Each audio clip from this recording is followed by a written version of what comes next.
Hello there! General Kenobi! Welcome to It Starts with Star Wars. We are Joe, James, Nick, and several other people. Yes, and a whole lot of us this time around. Where we'll be talking about Star Wars, other science fiction, and then we see where the Force takes us. Today's episode is about Star Wars video games that could potentially make amazing films. As it is, may the 4th be with you. May the 4th be with you, everyone. Yes, may the 4th be with you. There is a bit of a twist this time. We are joined today by several people today. So, first of all, I want to introduce Liam Leeson. Yes, that is his name. Who is a cosplayer, goes to cons, and does various other. Have I basically summed that up pretty well? Yeah, pretty much. We met Liam at Comic-Con in September. You would have seen him dressed as Kanan Jarrus and answered some wacky Star Wars questions for us. Mm-hmm. We've got Mussny here, who is a Twitch streamer and is doing brilliant on her Twitch. And I met her through a mutual friend. And then we got Seb. I have no idea who this guy is. He just joined our Discord call out of the blue. I have no idea. Of course, I'm kidding. Are you? I didn't know. Of course, I'm kidding. Me and Seb used to be in a band together, toured the England a little bit, and now we do this. Yes, which is arguably cooler if you're on the autism spectrum. It's great. Yes, Seb is now is now making it as a Twitch streamer. Is making it the right word? I don't know. No. But yes, there we go. Making something. We're making something. We're making content. Yes, so we're joined by the Twitch streamer power couple, Blue Spores and Mussny. Anyway, hello. Moving on. This is the first section. We will do a versus to start off with, so we've chosen two characters. We've got Obi-Wan Kenobi versus Mace Windu, and I actually wanted to let's let Liam decide which era of which character is facing off against each other. Which one do you think is the most powerful? Which one do you think it would be a better duel for? Oh, that's a lot of pressure considering the council is still asking me to join them. I really don't know.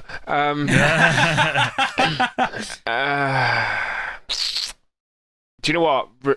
Like peak Clone Wars Mace Windu is just like right up there. Yeah, he's like at his peak, but the way old Ben Kenobi finished off Maul in Rebels was just like I'm done messing around anymore. I'm just gonna finish it now. Yeah, like that whole mind game of that whole duel was just brilliant. So Sam Witwer explained this amazingly, and there have been like so many remakes of this video on YouTube, with re-edits and stuff, but he explains Sam Witwer voiced Darth Maul, so people who don't know that, in the Clone Wars, in the Solo film, and in Rebels as well. But he goes into excruciatingly good detail about what that fight is actually about, because it's only 3 moves long, and Ben Kenobi just completely obliterates him straight away, as you've just said. But it's like a mind game, isn't it? Because it starts off with Maul igniting his lightsaber, or Kenobi doing his kind of kid self. He starts off doing the Sarisu pose, which is his kid self, and then he's like, "Oh wait, that's the wrong thing to do. That we learned that guy in the war was not the way to be. I'm actually Ben Kenobi now." He assumes the pose that he does in The New Hope. He assumes the position. Yeah, he assumes. But then he switches to Ataru, which is what Qui-Gon Jinn mastered. Yeah, and then he goes to Ataru like that, and then cues Maul up to think, I'm going to do the same move that I did on Qui-Gon to kill him, but which is a complete what's the word? Misreading. Yeah. Like Obi-Wan does that to trick him, and then just finishes him before there's even a fight. Like it's mad. So yeah, I agree with you. Like Ben Kenobi. What are we talking about? A New Hope or at that level of Rebels? Probably that level of Rebels, just because when you get to New Hope, Ben's now tired, and the New Hope is here, and he's like, I'm good, I'm ready to move on. You know, he's done his training, he knows what to do, he knows about the afterlife, and maintaining consciousness after death. So he's like, I'm good. Yeah, he's good. I could die now. I'm going to be alive. It's fine. I'm just going to become more powerful than they can possibly imagine. What can I say? Yeah. So we're going with Mace Windu towards the end of the Clone Wars, and versus Ben Kenobi. That actually changes, because I already had an answer for this, but that sort of changes my entire I mean, yeah. Well, James, what would you say about this then? Like, what would I say? I would say that Mace Windu, like at peak Clone Wars, is still really arrogant. Like, look at me, I've got a gold lightsaber. So if we're talking like old Ben Kenobi, like Rebels, I think that he's got that fight easy peasy. Because Mace would be like, oh, old man, I can take you easily, yeah, and be like, do his and old Ben would just be like, do this exactly the same thing. He'll just trick him and be like, oh, stab. Yep. No, that's that is fair. my thought. And what got me thinking here was like, what if Force Ghosts could fight? Do you think Force Ghosts could fight? No, this is really like I'm more powerful. Force Ghosts just yeah. He would really have to call the Ghostbusters. Yeah. No, I think we do have to bear in mind also Mace Windu's dueling skills, because Yoda said in a comic somewhere, a canon comic, I forget which comic it is, I do apologize, but he goes into detail as to why Mace Windu is actually a better duelist than Yoda. I don't know if this is ringing any bells to anyone else, but Yoda holds Mace Windu higher than himself in terms of dueling and dueling skills. Plo Koon beat Yoda in a duel as well. Oh, did he? Yeah. I forgot about that. He's got the same kind of fighting skills as Anakin as well. So yeah, and Plo Koon was Master of Form 5 and Form 4 as well. So okay. But then so is Yoda. Is Plo Koon regarded as a particularly powerful character? Obviously, he is. Oh, yeah, he's absolutely. pretty good. What about our lovely guests? What do you guys think? So, my knowledge of Mace Windu is Samuel L. Jackson, and as far as that goes, I'm like he wins. They're like, English, motherfucker, do you speak it? I'm like, yeah, fine, I can do it. Yeah, versus Alec Guinness. I think if it was Samuel L. Jackson versus Alec Guinness, Samuel Jackson definitely takes that. Yeah. Kat, what are you thinking? I agree with what he said. That's fair. That's absolutely But you've also got to bear in mind Mace Windu, like, he does... So I'm going straight back into the characters now. No. You got to bear in mind, like, what Mace Windu developed. He's the only one he's the only Jedi who was able to use... Form 7 because of his own variation on it. Those of you who don't know what Form 7 is, it's a style of lightsaber fighting that channels the dark side of the Force. Mm-hmm. So, but obviously he's a Jedi, and what Mace Windu was able to do was use his opponent's dark side against him, and he kind of used that, and then is it Shatterpoint as well that he developed to add on top of that. So I think in terms of just blazing lightsaber fighting speed, I think he still holds a good chance of taking the battle, but I do think Ben Kenobi is much more controlled, less arrogant, and just looks at the bigger picture more rather than just in the fight. But I also think that can go against him slightly. But a counter to that is the fact Ben Kenobi just is one with the Force. Like, what I mean by that is, like, old Ben, like, if he dies in the battle, he doesn't care. I feel like Mace can use the fear and, the dark side energy, and old Ben wouldn't have any of that. Well, that is true. He's at peace, and so really? Okay. what makes Mace Windu more powerful is now taken away because he's old Ben. Just I'm assuming the situation we're putting in these characters in, they both want to live. Like, I assume Obi-Wan's just like, if I die, I die, whatever. Like. Yeah, but I think old Ben is old, and he's like, yeah, if I die, I die. I think it depends if Mace. You forget he has that knowledge about the afterlife as well. Yeah, exactly. So he's like, nah. Mace Windu doesn't. Well, let's not forget that set Ben Kenobi off in Rebels when Maul said, "Oh, you're here protecting someone." Yeah. Like, that set him off. So that. And then that triggered that kind of. But that's like he's still got something to lose. He's still got a goal. Like, even evil characters and evil villains, they still have a goal and they still have something to lose. A fallen hero is like way more terrifying to me because they have nothing else to lose, so they're just going to be completely relentless. And it's like, if they die, they die. But it's just like, I'm just going to destroy everyone. Whether it's like even old Ben and Maul, they still had a goal. Maul's goal was revenge. Whereas it's kind Ben of was just interesting acceptance. In that respect, that Obi-Wan, is known for being like this composed kind of methodical Jedi, but he's in the state of mind then because he's old and he doesn't care, and he's like, yeah, I know, I'm going to Jedi heaven. So he's just like he has the ability to be completely opposite to what he normally is, where he's just, he can be reckless. He can just do moves that you wouldn't necessarily anticipate him to do, because you think he'd play it by the book, but you might do something crazy potentially because he's just like, I don't care.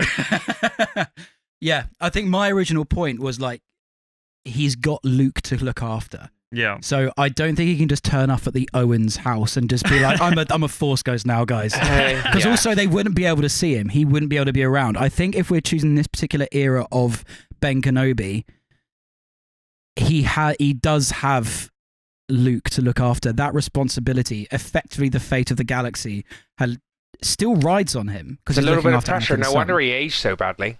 Yeah. He's only meant to be like 50 in A New Hope, and he looked, and yeah.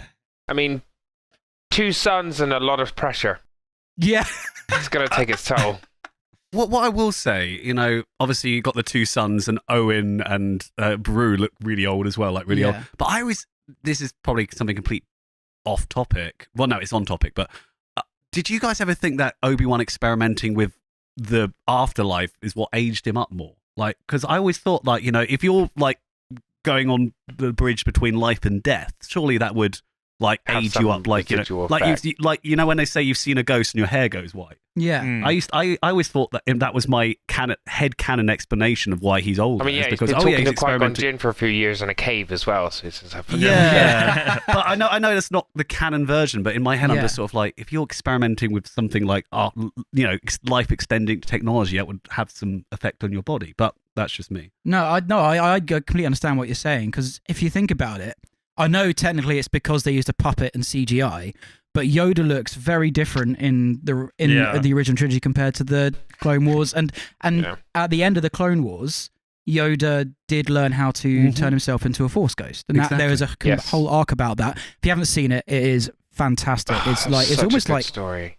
He goes through therapy. It's actually very interesting to watch. Because he has to fight Yoda's dark side as well was awesome. Yeah, oh god. Yeah. That I know it's creepy. Animation, but that Yoda versus Dark Yoda fight in the Clone Wars TV show was like, I was like, what's going on here? This is so scary. Cool. It's like 2 little frogs just jumping about and just fighting each other.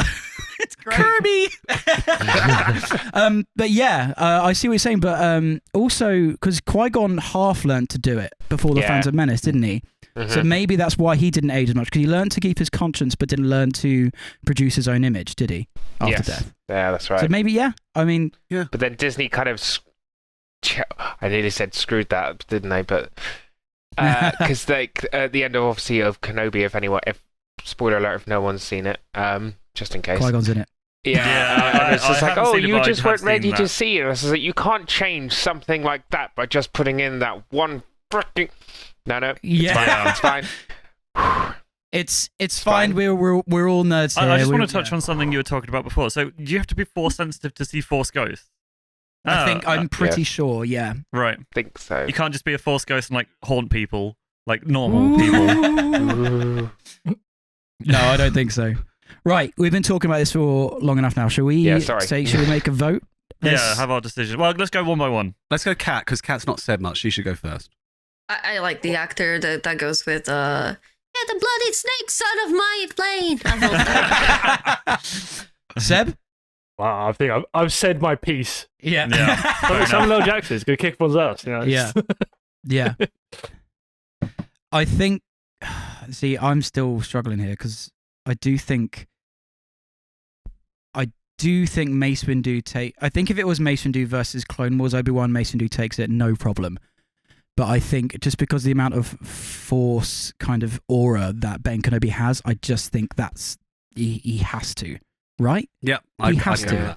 So I'm gonna go with Kenobi on this. And James, same. Same. I'd go with old Ben. I'm going to go with Windu. I reckon Windu has that vitality. He's got that strength. He's got, like, let's not kid around here. Like, he might be a dickhead, but, like, he's good at what he does. Yeah, that's very true.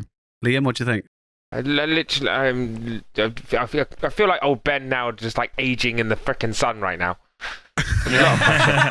Oh, shit.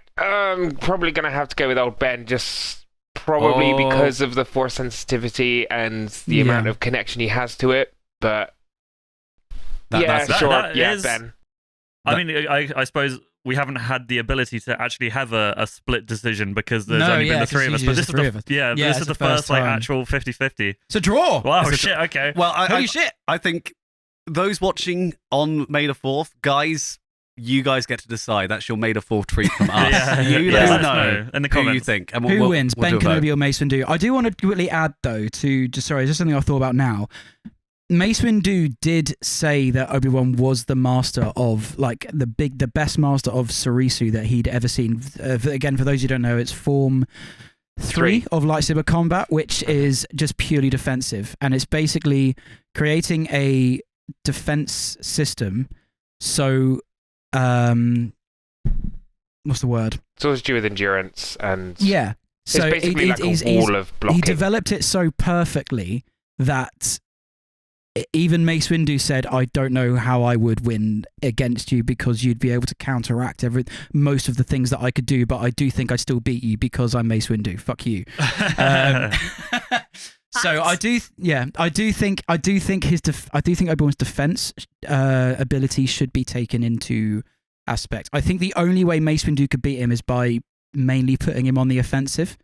Like Count Dooku does in the Clone Wars. That fight with Count Dooku, Obi-Wan, and Skywalker when they discover that he's actually... that was great. That was very cleverly done. Yeah. Another tangent. I'm just going to talk about that fight quickly, unless you want to say something quickly. I was just kind of... It was another tangent, really. It was another spice thing to add. So I'll let you do your tangent. We've talked about this fight in a previous podcast before, but it's basically... And this is how well written the Clone Wars TV show is. Count Dooku is meant to be one of the greatest duelists, which is why he's able to go up against Obi-Wan Anakin at the same time, multiple times, Yoda, and still hold his own. But he makes to more sure he knows his opponent. And Anakin's offense is amazing. Obi-Wan's defense is amazing. So in a fight, when he's fighting the pair of them, the choreography and the animation, he keeps Anakin on the defense by just constantly going at him and barely attacks Obi-Wan. So he keeps Obi-Wan the offense. And so he's playing to both of their weaknesses, if that makes sense. And that's how well written these fight sequences are. But I think if Mace Windu played that same game that Dooku does, I think he would have no problem with a Clone Wars Obi-Wan. But I do kind of think that Ben still takes it just because of the aura. Joe, what's your tangent? So because we sometimes, every time we do this, where we just kind of we start with one thing and then we end up talking about characters from different time periods. Fighting each other. So, 2003 Mace Windu versus Clone Wars Obi-Wan. I just think that the image of him punching droids in the desert is just... I mean, this would decide it. In a fist fight, there is no lightsabers. In a fist fight, Mace Windu takes it. Yeah, 100%. It's that one move where he just holds his hand out and then all the nuts and bolts just fly out. And the whole thing just falls apart. I'm just like that right there. And then uses the pieces to shred some more. Just beautiful. It's more just the fact that he's like into a super battle droid. I'm just like, dude, your fists, man. Have you ever seen Ip Man? It's like Fists of steel. Right. Okay. So we've gone with the draw for that. So moving on. It's main event time. Okay.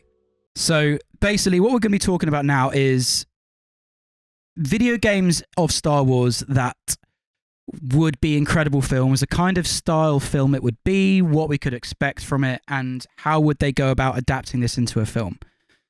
So, The Force Unleashed. Now, if you don't, I'll be starting. Like, this is one of my favorite games of all time. Like, I don't think it's in my top 5, which I listed later, but I think it is 100% one of the best Star Wars games, just because it was so ahead of its time in terms of its just brutality. Because was it 2008 the first one was released? This trailer. Well, that was the second game. That was Force Unleashed 2. But that was the best trailer that was released for the game, which is why I put that one out there. But The Force Unleashed, the first one came out in 2008, I believe, and this will be a wicked. And you've mentioned this before. This would be a wicked opportunity for R-rated Star Wars, just because of how brutal it can be. Yeah, I'd like to see that as well. Yeah, I'm keen. Personally, that'd be cool. Yeah.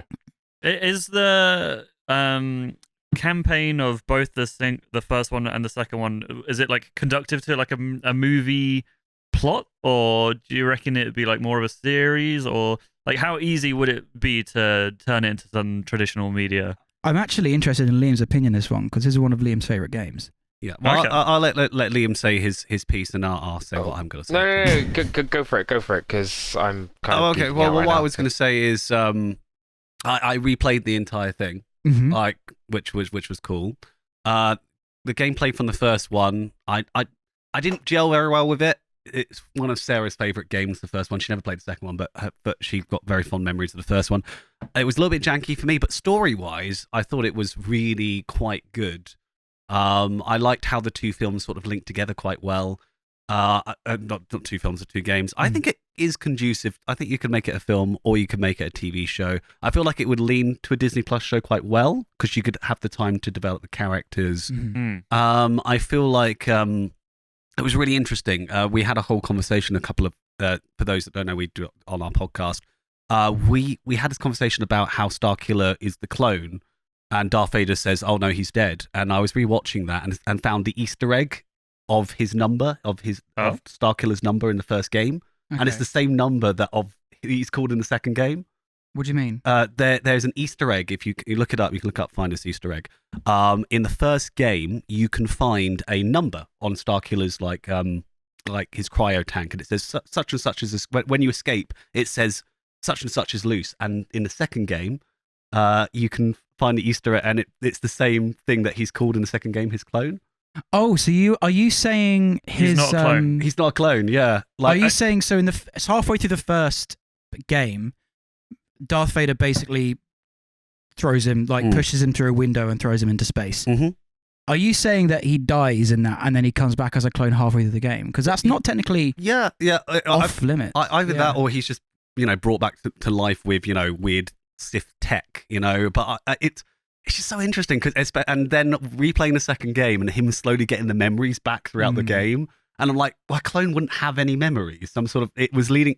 I then went and found this whole theory video about it, but now I was sort of like, this would be such a cool story. I would really love to see this as a film. If it was a film, it would probably be like 1 and 2, same as the games. But I would love to see the series as well. I think that'd be awesome. If this was going to be a TV show, it would, or like within the Star Wars universe, it would have to be done in one of two particular ways. If you want it to be as outgoing and as brutal and as like force sensitive powerfulness as the game, it can't really exist in the canon of the Star Wars universe just because of the way that George Lucas says the Force works, which is backed up by Freddie Prinze Jr. Was it? Freddie Prinze Jr. Freddie Prinze Jr. and Dave Filoni of how the Force actually works. But so he would really just be another sort of Inquisitor character, which I'm open to that being that. And this story can still happen, but he just has to be a kind of an Inquisitor, just because of the way the Force works. Or you can have something as amazing as this and just make it as part of the marketing, just like, this is not a canon story. This is a what if. Because I feel like I would watch that more because of just how OP Starkiller is, if that makes sense. I have a question for someone who's obviously nowhere near as knowledgeable about Star Wars as you guys, right? Yeah. Do you find that the video games tend to be more or less strictly like adhering to the plot, the canon plot of Star Wars, or do you think that they tend to deviate more? They tend to deviate more, definitely, just to make it. And I think this comes into the different formats of media. I think for film media, the things have to be a certain way. For video game media, it has to be a certain way. For books, it has to be a certain way. Yeah. Like you can see this, like when. You can see this like in Lord of the Rings. All of the Lord of the Rings books are a certain way. the Lord of the Rings films actually, that like, we spoke about this in a previous podcast as well. The Lord of the Rings books and the films are wildly different, but they are both held in such in high regard because they are both perfectly adapted for the styles of media that they're in. Except Hobbit. Yeah, except the Hobbit. Yeah. Is it bad? My mum, as you know, is a huge nerd. Yeah. And it was when the films came out, she hated the films when they came out Yeah, because she was a huge fan of the books. And the fact they cut so Tom Bombadil, she's like, they cut Tom Bombadil. I'm not happy. And as a kid, I didn't like the Lord of the Rings films because my mum just told me they were terrible. Yeah. I couldn't sit down and enjoy them because it'd be like, no, this is missing, this is missing, this is missing. And as I've grown up, I'm sort of like, And coming back to the thing about canon and between games and films, Liam, in Star Trek Online, because I know we both play Star Trek Online, like, the fact that, in gameplay you have to go down and then you shoot things and then you beam up. It's not very Star Trek-y, is it? Yeah, no, unfortunately not. And it's cool. I do like both aspects of like the space battles and stuff like that. It's like in the newer Star Trek films, what really bugs me is the fact that they can be like, they're in some kind of like huge ship battle and things like that. And they're like, shields are down to 76% or whatever. Hull breach on decks 3, 4, 5. And then there's just a massive hole in the ship. I'm all for like a hull breach, because some of the energy does get through shields. It doesn't block everything. And I get that. But I'm talking like huge building size, like 3, 4 deck holes inside ships. Why are your shields even up? Like, what are you doing? Yeah, it's just disabled at that point. Your ship is I'm sorry. Like, you see people get sucked out through the hole in the ship, and I'm just like, what shields? Another tangent, but I do like in the J.J. Abrams Star Trek films where like you see a hole get blown in the side of the ship, and then it literally shows close-ups of people just like getting sucked out into space or something, and it's just like, that is like, it's not R-rated, but that is just like quite brutal at times, where I'm just like, whoa, damn. But you also hear them screaming. How can you hear them scream? Yeah. Go on, Seb. I don't know if you guys have seen a series called The Expanse. Oh, yeah. I've watched a little bit of that with Ben, actually, yeah. I like the way they did like the combat in that, space dogfights, where like a bullet will just tear through like the entire ship. They don't have like shields or anything, it's just bang straight through.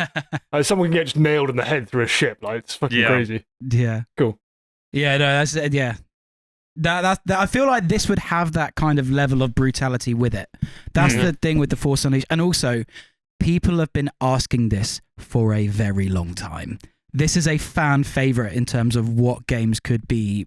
This is why I put this first, because it is so high on the list of like fans wanting this to happen. And also, Sam Witwer's, he's getting on a bit now. He's in his 40s at least, right? Okay. Yeah, it must be, I'm sure. Surely if it's been on a wish list per se of all the fans, then they probably wouldn't do it, because it's been too long, isn't it, of fans asking for it. 15 years, right, since release. Yeah. But that's true. Here's a point. Wow, I'm old now. Are we all? Yeah, we are. With motion cap technology the way it is, why couldn't we just have a Force Unleashed film with CG? Did you guys ever see that Final Fantasy film, like in the early 2000s? Oh, yeah. Yes. Which was so beautiful. And still, is it Advent Children? Is that what it's called? I think so. But it was the one that, the one science fiction one. It's such a good film. Oh, no. Spirits Within? Yeah, Spirits Within, that's it. Yeah. And it's still aged really well till today. And I'm just saying, like, I'd be down with a Star Wars. I mean, we've got Clone Wars and other anime films. Yeah, absolutely. Yeah. Why not a whole film? And that way, because Sam was getting on a bit, he could just voice the character again. Yeah, I was gonna bring that up actually. Is that I don't know about like a film or series, but it would make for at least what's the little like anime? Is it Tales? Like Tales of the Tales Jedi. of the Jedi, Tales of the Empire, and the new one coming out soon, Tales of the Underworld. There's the Star Wars anime. Visions. Yeah. I think that would make a great Visions episode. At least, you know what? That's actually, exactly how it would happen. Because Visions isn't technically canon, but it still works really well, and it's still Star Wars.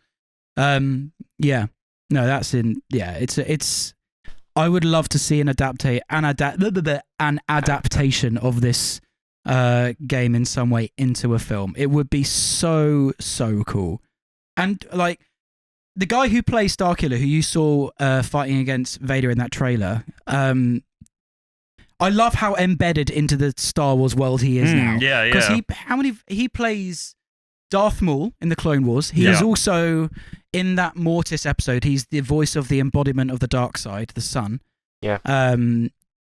He was Starkiller, and I don't know if you guys know this. When they can't get Ian McDiarmid, he's the one voicing he's the one who voices the Emperor. Yeah. Like, because what was it? It was Ian McDermott. Was it Tim Curry? Did Tim Curry? Tim Curry did it. Yeah, well. yeah. Oh, that's in sad. In what? In Clone Wars, Tim Curry played. Wait, Tim Curry's not dead, is he? No, but he's got Alzheimer's, didn't he? I don't know if that's he can barely talk at this point. I don't think. No. Not rest in peace. He's not dead. That's really sad. That's The Force Unleashed. I think it would be an incredible film or TV show if we managed to get that in some way. 100%. No, I Please do it, LucasArts. This next one, Knights of the Old Republic. Just before we play the trailer, there are about 6 trailers that have been released that just take a very small chunk of the storyline. The reason I've chosen this one, there is more character development in these 4 minutes than there are on the entire sequel trilogy. And if the sequel trilogy brings you happiness, I am happy for you. It's fine. Not for me, but I'm happy for you. That's all good. But I just watched this trailer because there's so, and it just ends at such a. And it makes me really want this. But yeah, we'll go into a second. Just before we watch this, we definitely need to stream SWOTOR. I'm just saying. Yeah, we do. Yeah. We should do like a full play of the game at some point. All right, I'm going to let Seb and Kat talk for this one because I want to hear their reactions to that. I don't know if you guys have seen that before. No. I'm gonna say this was 4 minutes. I still prefer the first one. It was like 30 seconds. Yeah. No, that's fair. I felt like it was more snappy, brutal.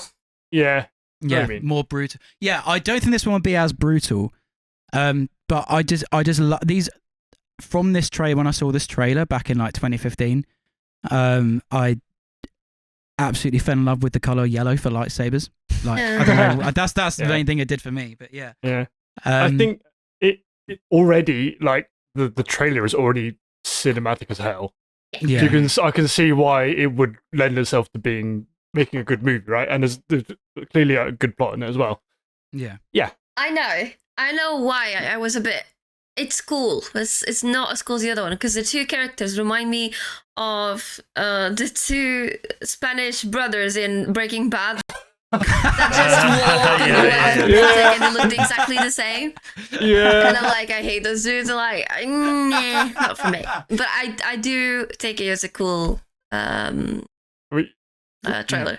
We watched Breaking Bad recently, and every scene that had the twins on it, I was like, oh, guys are so stupid. I think I'm getting PTSD. And I'm like, Yeah, I see why they are very similar. Look like the grumpy face. I mean, speaking of why Breaking don't they Bad, ever speak? They literally don't speak. I mean, we didn't have any audio because we were having some technical issues, but they didn't speak throughout that entire trailer, did they? No, they didn't. No. To be fair, did anyone? I don't I don't think anyone did. They did. I think there was a narrator Valkorian. speaking. Yeah, the guy with screaming. the guy with the beard. He was talking. narrating the entire And thing. Ahsoka? No, not Ahsoka. She's the Sith Lord. Yeah, that's Darth. Oh, yeah. This is set 3,000 years before all the films. So the weird woman. Yeah, it's the Twi'lek. Darth Yeah. Talon. Is it Twi'lek? Yeah. Is it meant to be Darth Talon? But Because Darth Talon, that's the one. you were talking about Breaking Bad. I do think that this would be more suited for a series, continuous series, rather than a film or anything like that. just because then you get to see them growing up. Exactly. I was going to say, So it seems like a lot of backstory that you want to get in. Yeah. And I let's started not forget. making one of those as a cosplay, and the mask was just a nightmare. Oh, I bet. To That's actually cool. get and That's fit, cool, but I though. do need to finish it, but that'll be for a day when I shave my hair off. Yeah. No, of Do you want course. to reveal? No, You can do it. I haven't shaved my hair off yet. It's still there. Soon. Yeah. Back to it. Let's not forget though, this game is so huge. It's cool. This is a part of the game that was released in 2015, but this game has been adding stuff to it. It's like, what, 2006, 2007? The first trailer it's came not out. that old, is it? Is it is. No. It is pretty old. It is pretty old. I know it's old, but I think it's like 2012. It's old. It's older than Star Trek Online. I know that. Really? Yeah. Holy crap! This is an old game, man. Are you thinking of Knights of the Old Republic? No, Are they I'm not two thinking, separate games? They are two separate games. Yeah. So Knights of the Republic is one about Revan, isn't it? Well, I've not played it, but I know Ryan used to play it a lot. It's an MMO, right? Massively multiplayer online. No. The Knights of the Old Republic Single player. is single player. The Old Republic is MMO. Yeah. Okay. No. Fact checks. The initial release was December 20th, 2011. So I was basically dead Star on. Trek Online is older. Yeah. Woohoo! There we go. But- Okay. I mean, even so, you were saying about aging rapidly. That's aged me rapidly. That one. Ouch. Yeah. Wow. Yeah, that was a. Sorry, you go. But that was just a trailer for the DLC. You know, the DLC, like they're constantly making more and more stuff for SWTOR. It's like Star Trek Online. Online games just sort of keep going. What I'd love to do, though, is these games get new engines at some point. Because the problem is, like, when we play it, you're going to see, like, you like old games, so you'll probably be fine with it. The engine's sort of dying a little bit on some of these games. Yeah, but that's with every single game that's, like, nostalgic to us. But I think there would be really, really nice if we got some, like, you know, import it into the next software, like Unreal Engine. I'd love to see some Unreal Engine ports. I mean, the problem is the cutscenes in game are not as beautiful as that. No, I know. Yeah, that's purely cinematic. So it is possible now to get all the cutscenes to that level, and Star Trek SWTOR does make Star Trek and SWTOR both do make enough money. SWTOR makes way more than Star Trek Online, to be honest. But they both have the capability to upgrade their engines now, and that could keep the games alive for another 30 years. So I'd give them money to do it. I wonder if we are actually going to reach a point where an MMO reaches like a century old. If it has a player base for 100 years, that would be insane. It could be. Ryan will still be playing World of Warcraft in his underwear at that point, at 100 years old. RuneScape is still existing. Yeah, that's very true. Yeah. But here's the dark side of that. I've had to deal with this recently in Star Trek Online because we have quite a big community, but we've lost people. Think about all those accounts that have been created that are still like of all these people that have passed away. Yeah. And like suddenly you're sort of So when you say lost people, not that they lost interest, but they've literally they've died. They've Oh died. my They God. don't understand their character. This took a very dark turn. No, we're getting old, Joe. Ages rapidly. I'm 30, mate. Well, I was saying, Nick, we were talking about this, about how, you know, I was talking about Star Trek Online, and you were basically saying, well, Star Trek's already a series, but Star Trek Online is very different to Star Trek itself, like the story. And what you have to remember is SWTOR is just the same kind of style. So you'd have to pick an arc from the game, and then you can make that into a movie because the game is just so big. Like if I was going to pick any arc in Star Trek Online, I'd probably pick the Iconian arc, for example, because that's like... I know exactly what that is. Liam does, though. And it's and that is the big, huge war endgame type arc from the game. But you want to, say, pick that one, that arc there. So you wouldn't be able to make a whole movie out of the game. You'd have to pick stories. It would be a great that. Series. Yes. I mean, I feel like you could do that as like a Tales, not a Tales series. Each episode is a different arc. Yeah, you could. Then I think that would be really cool. That would be good. Yeah, like hour-long episodes or something. Yeah. No, that'd be sick. I just think this is another fan favorite. It is another fan favorite. And I think that's something important to mention. And then we got Liam. I don't know what you thought of the Acolyte. We did get something in the High Republic. The Acolyte didn't do it for me, but I know you quite liked it. I did, to be fair. I just think if they were going to do it, they need to do it right. They need to use the information they have. They don't have to do it exactly the same way as it's done in the game, but they do have to treat the source material with respect, which is what I feel the Acolyte didn't. It did include a lot of the some of the characters from the prequels and the original saga, but like they didn't do it correctly. They didn't do it well, and if you're going to, and I'm going to use Sam Witwer's quotes again because he words things very, very well. if you're going to change a beloved character off screen, you're going to invite people to disagree with you. So that's what happened with The Last Jedi. It's what happened with The Rise of Skywalker.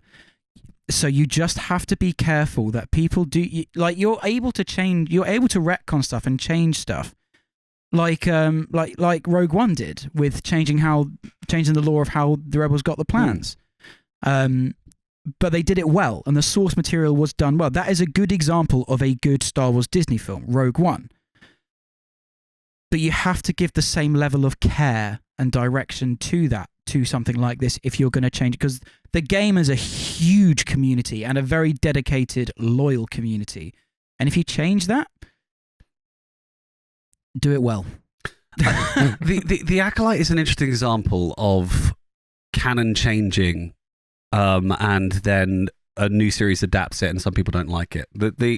I'm going to talk about the Kyber crystal, the bleeding of the crystal, which is something that I actually do think was done well in the Acolyte. That's one of the few things I think was done well. But a lot of people that really hate the Acolyte, that's one of the things they really hated about it. And even though that is the canon thing, so it's interesting how canon changes can actually event down the line. We see the thing happen, and a load of people are like, oh, I always wanted to see that, and a load of people don't like it. So that was really interesting for me. That the one thing that you liked about it was the one thing. So canon in general is a tricky one to get ahead. Like games themselves that we talked about earlier, are always outside of the canon. Because a Star Trek Online, for example, is, as soon as a new Star Trek show comes out, Star Trek Online is, the story Star Trek Online told is now completely irrelevant because someone else happened in the show. But Star Trek Online does some really clever things to get around that. Like they'll change the look of a 7 of 9 has a new look in the show. They'll change what she looks like in the game to match that. Oh, okay. And is it like incanonical of why her look changes, or literally she'll just be like, I've always looked like this, what are you talking about? Yeah, she does. Like you just have some missions you're playing with 7 and she's got her old Voyager look, and then the next mission she's got the look that she has in the new shows. I'm like, you're gonna tell me about this? No, we're just gonna go with it. Cool. But it's interesting, that relation with canon and non-canon stuff. So I think maybe Star Trek has beta canon and non-canon sources. Do we just need more shows like Visions? Is that what we really need? And just say it's not canon. If you don't like it, you can ignore it if you like. Yeah, I feel like that would work. I think that would sort out the issue. But the thing is, this already exists technically. I don't know if this is actually in canon or not. Is it, Liam? What the saber, the crystal bleeding? Knights of the Old Republic. I mean, it's so far in the past that I'd have to imagine it doesn't necessarily have any... I'm not 100% sure, because like you say, it is so far in the past. Although, because obviously you've got Cecile Shan in it, and she's the granddaughter of Bastila. Is she the granddaughter of Bastila? I'm not entirely sure. I can't remember which way around it is. I think she's the granddaughter. She's the Grand Master, isn't she? She's the Grand Master. Yeah, she's the Grand Master of the Jedi Order now. So she's the Yoda of this era, isn't she? Yes. Yeah. Basically, yes. Yeah. And we didn't even see her in that trailer. This is like a different. No, this is like a different kind of different storyline and timeline of because it's like the some other kind of empire thing. Yeah. We have you really don't want to fight her because she's actually a bit of a badass. Brutal. Yeah. Shall we move on to the next one? Yeah, let's do it. Yes. Let's do it. I do. Well, sorry, I just mentioned about that one previously. It is another opportunity for inclusivity, but you just got to do it better than you did in the Acolyte, because the Acolyte was great, and they did try and like push the inclusivity thing. But when you watched it, you didn't really notice the inclusivity. So just make it a good story, and we'll like it. Put whatever you want in it. That's the main thing. Fans want good stories. If you use your story to push your political agenda, whether it's whatever it is, but they tried to do that with like inclusivity, and I think especially the trans movement, which is amazing. I think that's great, but you got to put the story first.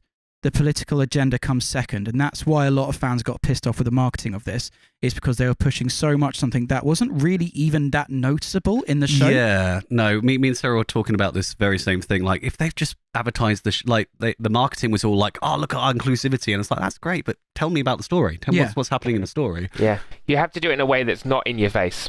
Yeah, and not just Star Wars. Let me just put a little bracket there. I'm not going to go on a full rant because otherwise I won't shut up and you guys will be blocked from the community in general. What do you think we've been doing? I love Disney, right? I grew up with Disney and gaming. So you'd think, woo! If people are making the classical Disney movies into real life shit, they're all bullshit. They keep adding people. They keep turning white into black, black into white, yellow into green, and then they change their own like languages, and they change the whole musics, and they change the whole fucking plot. Then just make a new movie. Keep the classics as you know it what? is. That's a good point, actually. Yeah, Just make a new fucking movie. And include everything you want to include. Why changing with things that are good? So there was this woman who was ranting about the Beauty and the Beast film, and she was complaining that children shouldn't be subjected to this. It's disgusting, blah, blah, blah. But all she was ranting about was Gaston's like little friends person who like obviously fancies Gaston. That's what she was complaining about. No, not to mention nothing to do with like the Stockholm syndrome of a woman trapped in a castle with a raging beast. That was all fine. I cannot say anything about that because I used to love that and I still do. But what annoys me, and I think this gives us the same thing for people in the Star Wars community, is we are more than open for inclusive with everything. Yeah. Just don't change what already existed. Exactly. Make a new thing. Well, it's like Star Trek. I've been watching DS9 again, and I'm watching like the last season. Oh, and obviously you've got Ezri Dax. Yeah, and she's just like, because she's like not ready to be joined to the Dax symbiote. Yeah, because obviously for anyone that doesn't know, Trill are an alien race who have like a symbiote slug inside some of them, and basically it holds all the memories and experiences of the previous hosts. So you can have like 6 or 7 or 8 past lives of memories and experiences and knowledge in yourself, and it becomes part of you. And Ezri goes through this one line and she's like, sorry, I'm still trying to sort out my pronouns. And she's like, because she's like, oh, I'm a girl this time, but last 2 lives ago I was a man. Was a guy. But I was Curzon Dax, and then she was Jadzia Dax, and now she's Ezri Dax. But that's actually really cool. But it was done in such a way that it was just like, it was just the normal for them. She was like, sorry, still trying to figure it out. I used to love coffee, now I fucking hate it. Especially with sci-fi and Star Trek in particular, like it lends itself to being able to explore those kind of interesting stories and stuff like that. You have so many reasons and so many good potential to have like quirky and weird and interesting inclusive characters. But it's done in a way that's not in your face. Like, hey, look at us, we're trans. We're trans pro, and it's just like it's just the normal. Like just what's so interesting, be open and honest. I just want to bring up Jadzia, her previous incarnation. We get an episode years ahead of its time in DS9 where Jadzia is meets a partner. While she was Curzon, he at the time was in love with this woman. It was this woman. And Jadzia then was Curzon, they both died. She was a man. Yeah. She was Curzon at the time. Then they both died, and they both get the symbiote gets passed on to the next one, and they meet up again. And there's this rule in Trill culture that you're not allowed to date someone you've dated before in a previous life. That's a rule for the symbiotes. Yep. And the two of them get together, and it's the Star Trek's first lesbian kiss.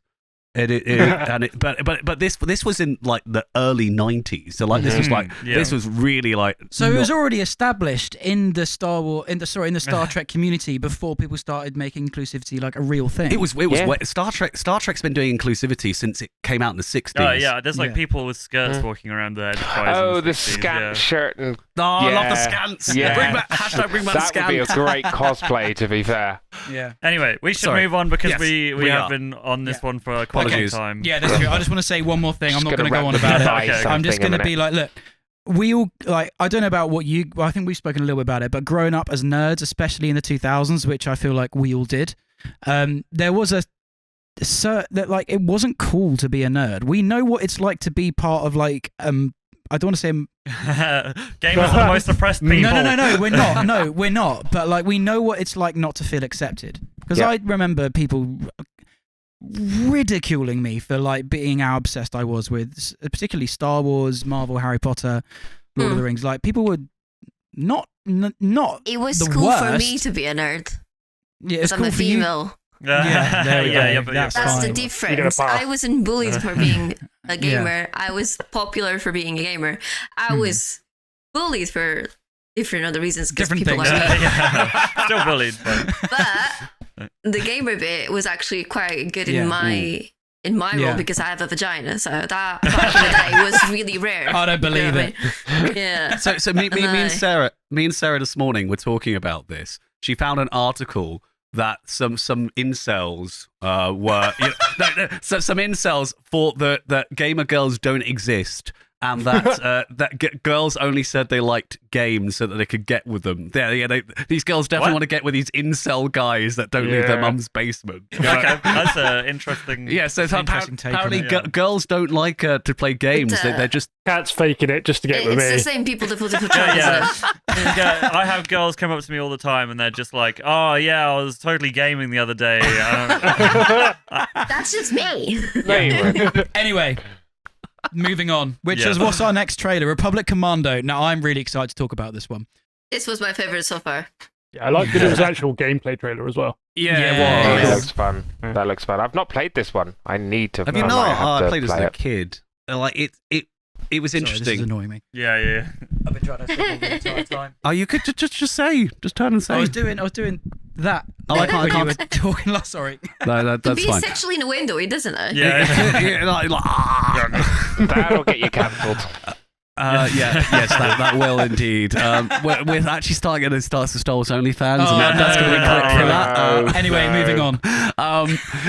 So me and my brother used to play this game quite a bit as a kid. I do have some fond memories of sitting under the bed on our little computer gaming setup and playing it.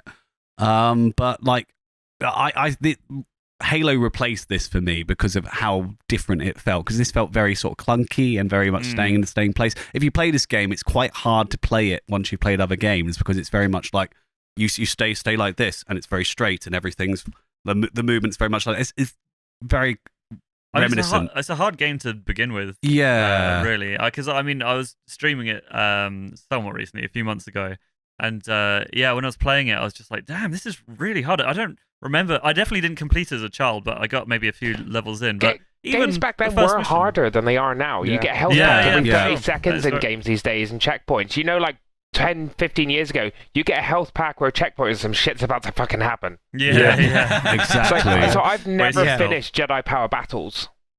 Right. And I'm just like, it feels like a metaphor for my whole life. It definitely right doesn't now. help that they were so clunky. It is kind of crazy to go back in time to like just play on a PlayStation 1 or PlayStation 2, and how every character you play is like a fridge on ice, where you're just like, yeah. I remember jumping back onto Time Splitters 2 when I was at uni. Yes. And I remember this. I remember loving that game when I was growing up, and then coming back to it, I was like, how the fuck did I play this? Like, the controls are terrible. So bad.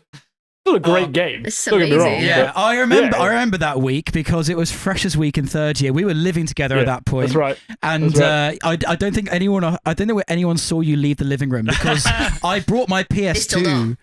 I brought my PS2 to the house we were living in, and it was the first time you'd been with the PS2 in a while, and you were like, "Oh, I'm getting Time Splitters 2. I'm getting Time Splitters 2," and you ordered it online. It came like Make within it a couple sound like of it's days. the first time I've been with a woman. Like, the first time I've been with a PlayStation in a long time. Like, guys, vacate the living room. Yeah. I'm not. You didn't say that. I actually just sat and watched you.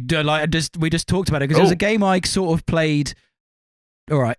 It was a game it's a game I played a little bit when I was younger as well, and I just reminisced while watching you play it, and it was pretty fun.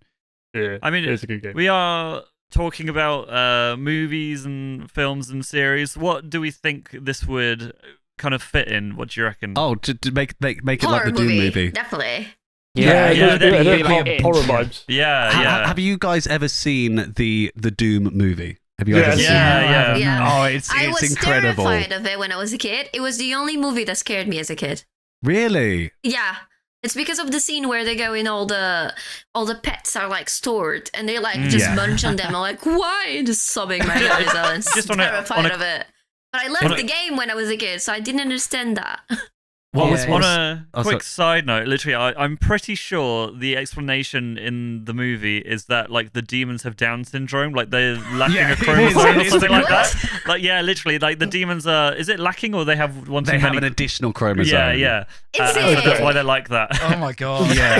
talk about inclusivity right there. Yeah, Jesus Christ.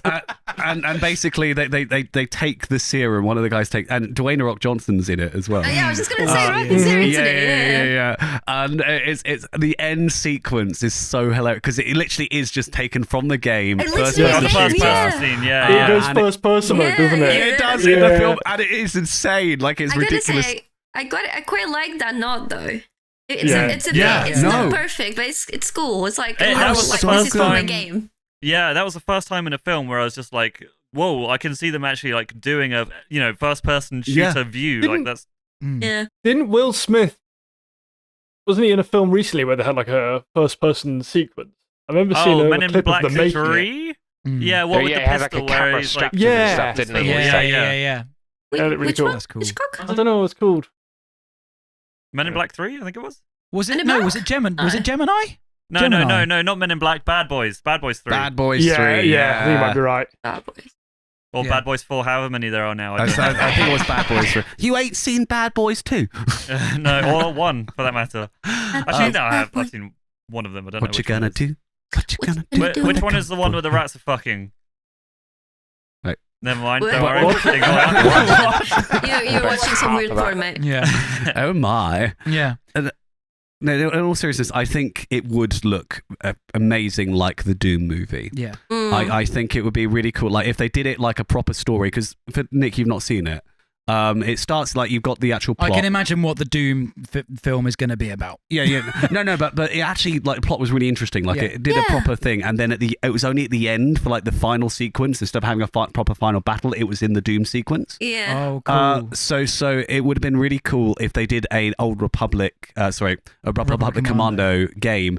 Like we had a Clone Wars style look all the way through, like a. Yeah. And then at the very end, we get the squad actually doing what they're doing at the end. I think that would look really sick. Let's not forget, though, like this is actually, I think, the first game we've talked about that could be properly actually put into canon. Because they introduced Republic Commandos into the Clone Wars, didn't they? Yeah, they like did. midway through, they had a Republic Commando trooper, and then we all had loads of them in the Bad Batch TV series. So they are canon. They are canon. So this would be a really, really good example of a game that already exists that you could actually make like a horror Clone Wars side of things, like Republic Commanders going through the Geonosis catacombs. That would be, I don't know if anyone's seen that part of the Clone Wars, scary. but Jesus Christ, that is terrifying, and that's a kids show. Like they made zombie Geonosins. Geonosins already look disgusting enough. They're like giant bugs, or like human-sized bugs. Zombie bugs.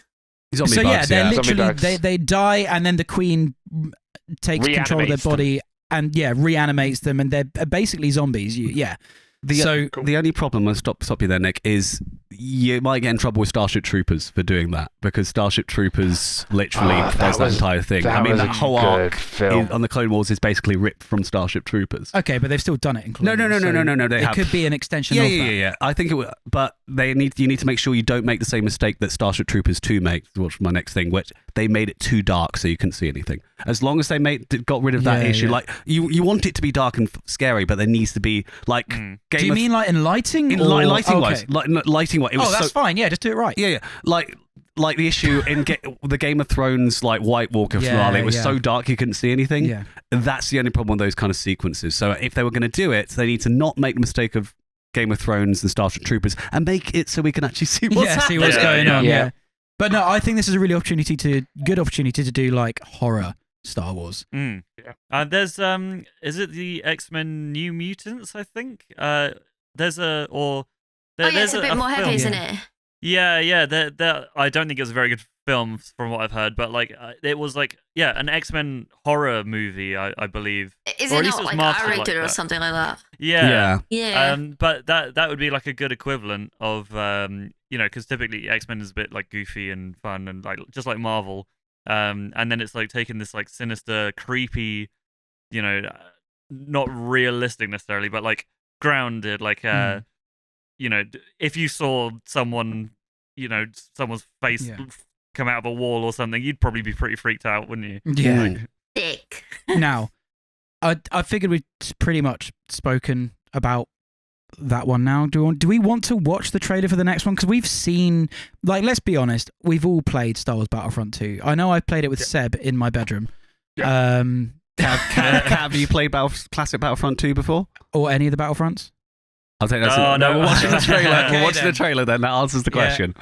Yeah, this game was released in 2017. It's still getting updates to this day. So. No, not anymore. Oh, not anymore. No, Okay. it stopped a few years ago now. They could have added so many more heroes to it. Come on, they could have done a whole Clone Wars story and added Clone Wars character. They have just Obi-Wan and Skywalker. I would have loved some DLC. You do have Ahsoka now. You have Ahsoka as an option.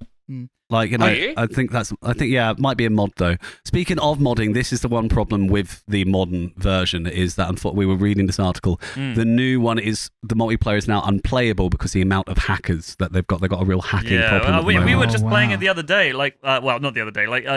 Maybe a few weeks, months ago. Yeah. And so it's like a really recent thing that this has happened where apparently this happens from time to time. So hopefully it will become playable again at some point when the hackers just lose interest and go on to do something else. But right now, you're right. It's fine. I'm good. Nick's breaking stuff.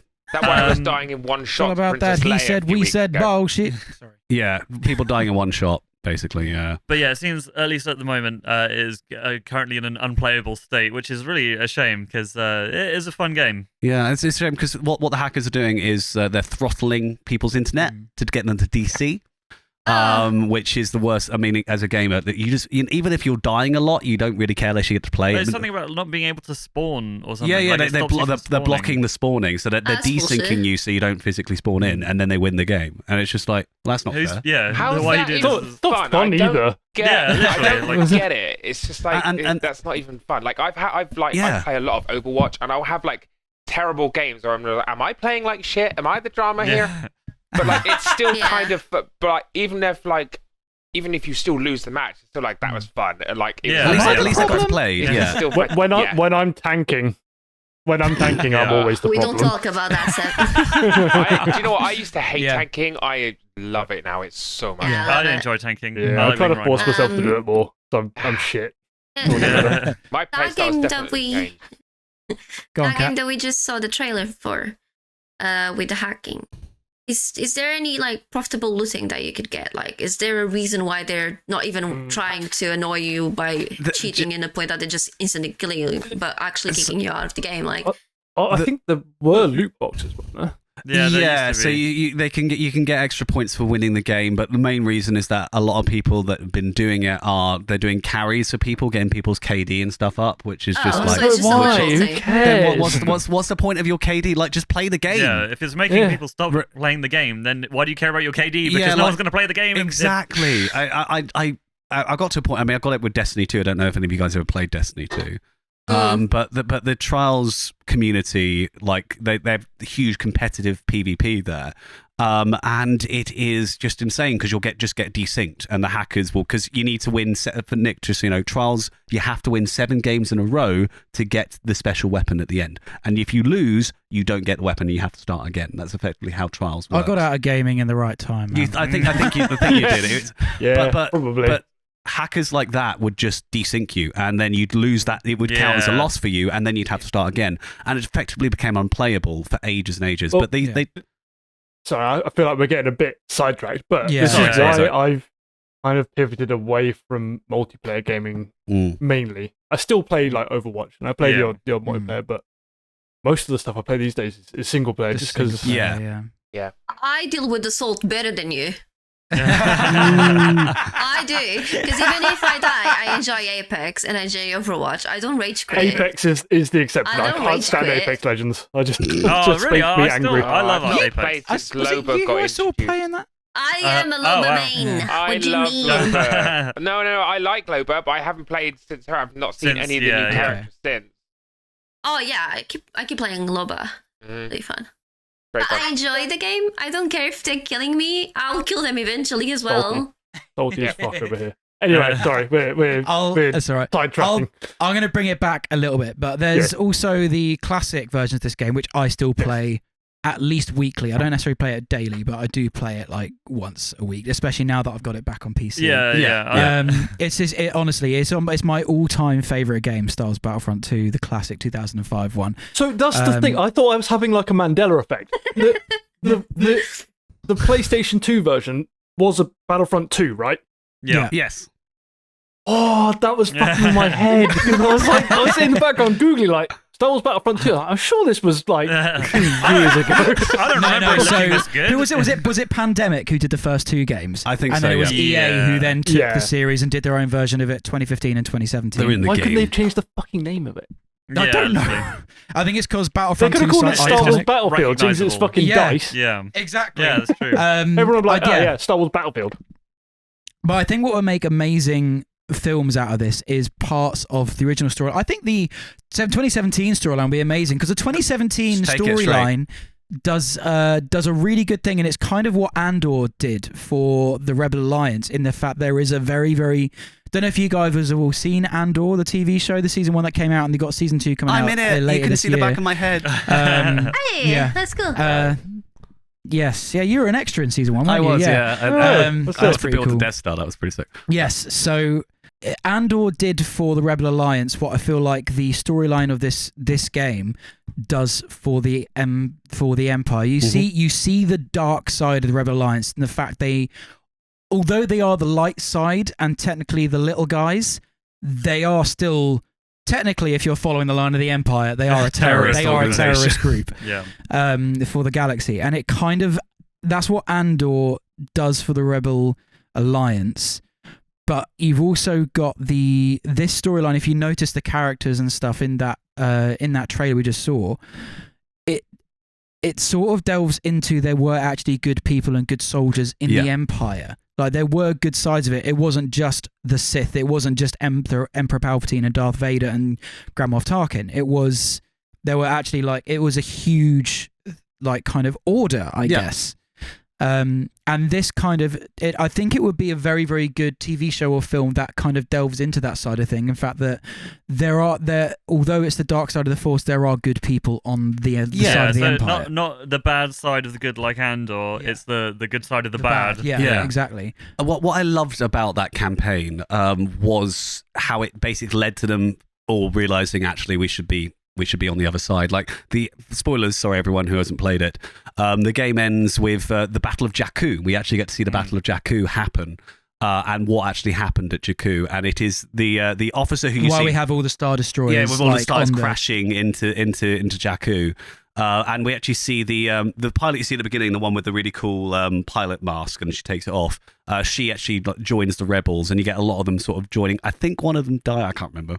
But you get sort of very bad batch. Like one of them stays with the Imperials, and it also sets up really nicely the First Order coming about, which is really, really cool. Like for me, I think it already I'd consider it canon. Like you could you don't even have to make it again. It's canon because it's there's nothing, there's no canon contradictions in it. We see Luke for a short time, so there's nothing that really contradicts Jedi lore in there. And we get this really nice story of we get the Emperor with his sort of robot body, which is very similar to Force Unleashed, a little robot. And he do you mean like a hologram? It's a recording. It's recording. It's not communication. It's not a communication. It's recording of him, and he's like, in the event of my death, here are my plans. And it literally said, this is my First Order. And it's First Order. That's where it came from. Oh, there you go. And it's just really, really so. That was a really good impression, by the way. Thank you. And it was so good. And I remember I got it. I mean, I was on tour at the time. And I had nothing else to do. I was stuck in the middle of Scotland with no internet, so I had this game, and I played the whole campaign through, and it was so good. And then I was like, I'm excited to talk to the community about this game, and they were like, we hate it. And I was like, what? That's because they're all playing multiplayer. Yeah, probably. I think they were all playing multiplayer, and I didn't have access to that. But it was sort of like, the story's good though. The story's good. Yeah. If there's nothing else anyone wants to add to this, I want to say one thing, and that's to do with the original 2005 campaign, which is kind of the rise of the Empire. And there's one part of that I think they're kind of already hinting to, especially with season 3 of The Bad Batch. And I think a a clone rebellion would be Yes. such a, even if it's just shorts like Tales of the Jedi or Tales of the Empire, just short things with like characters like Gregor, Rex, Omega, Wolf. Yeah.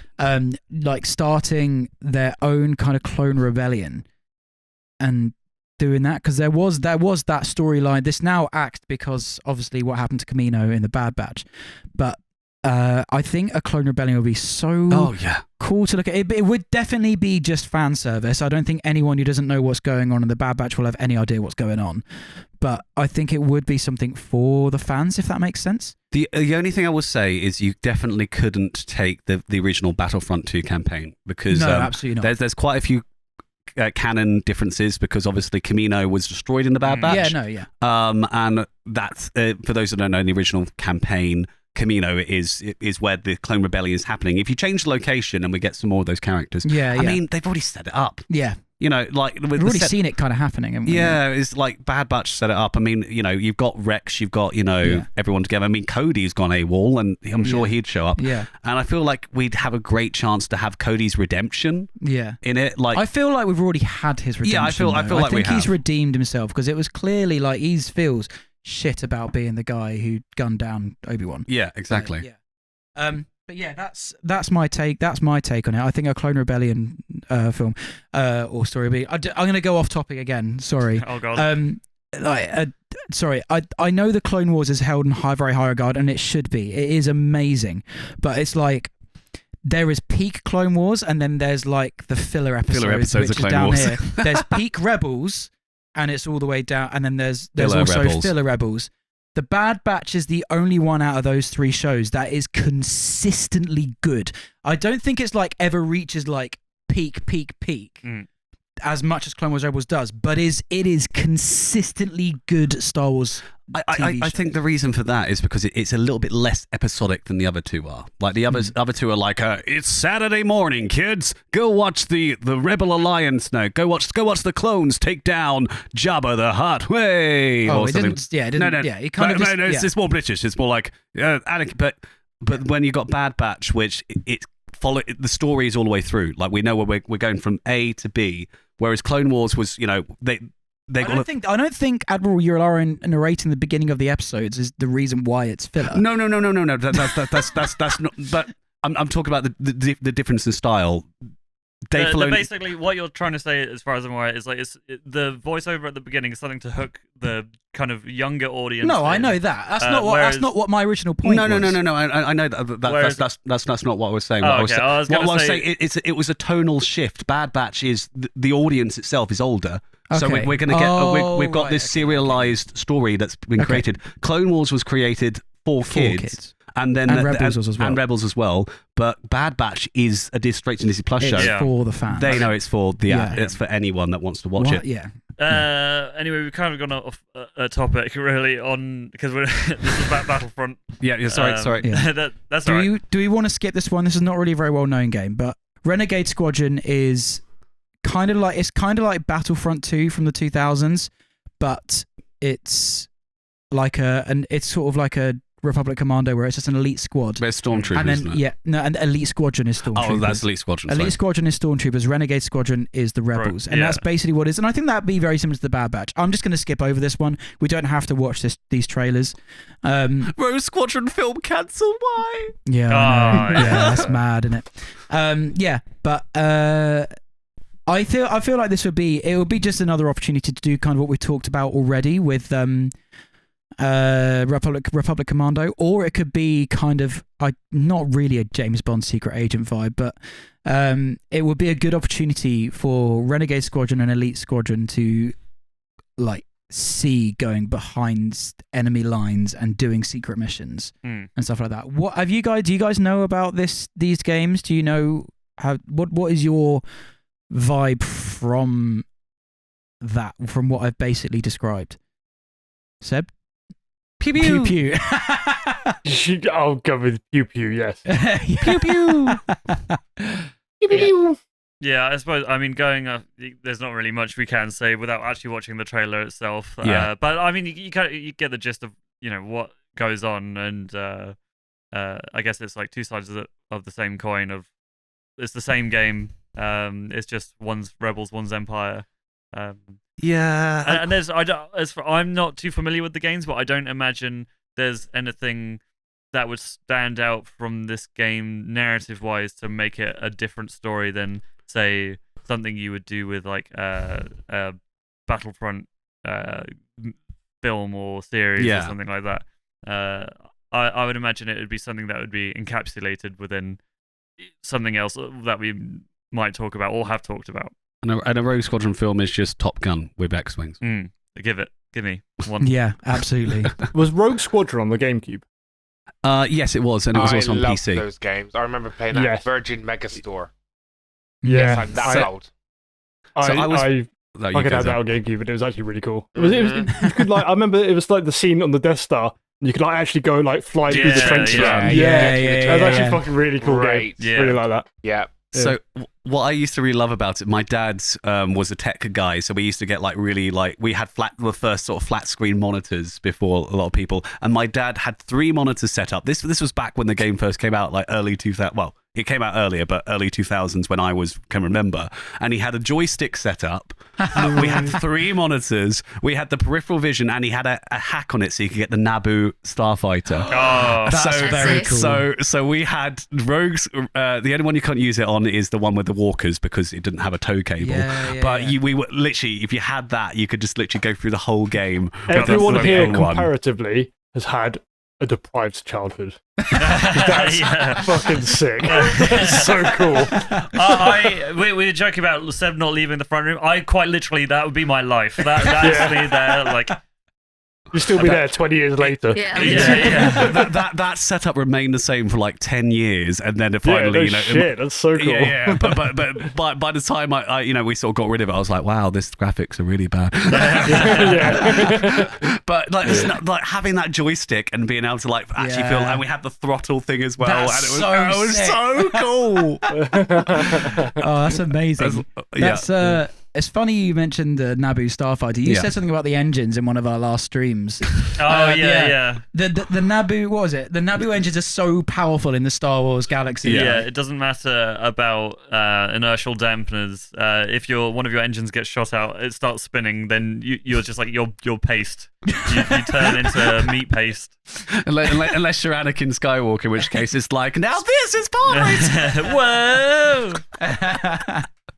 Spinning, that's a neat trick. Yeah.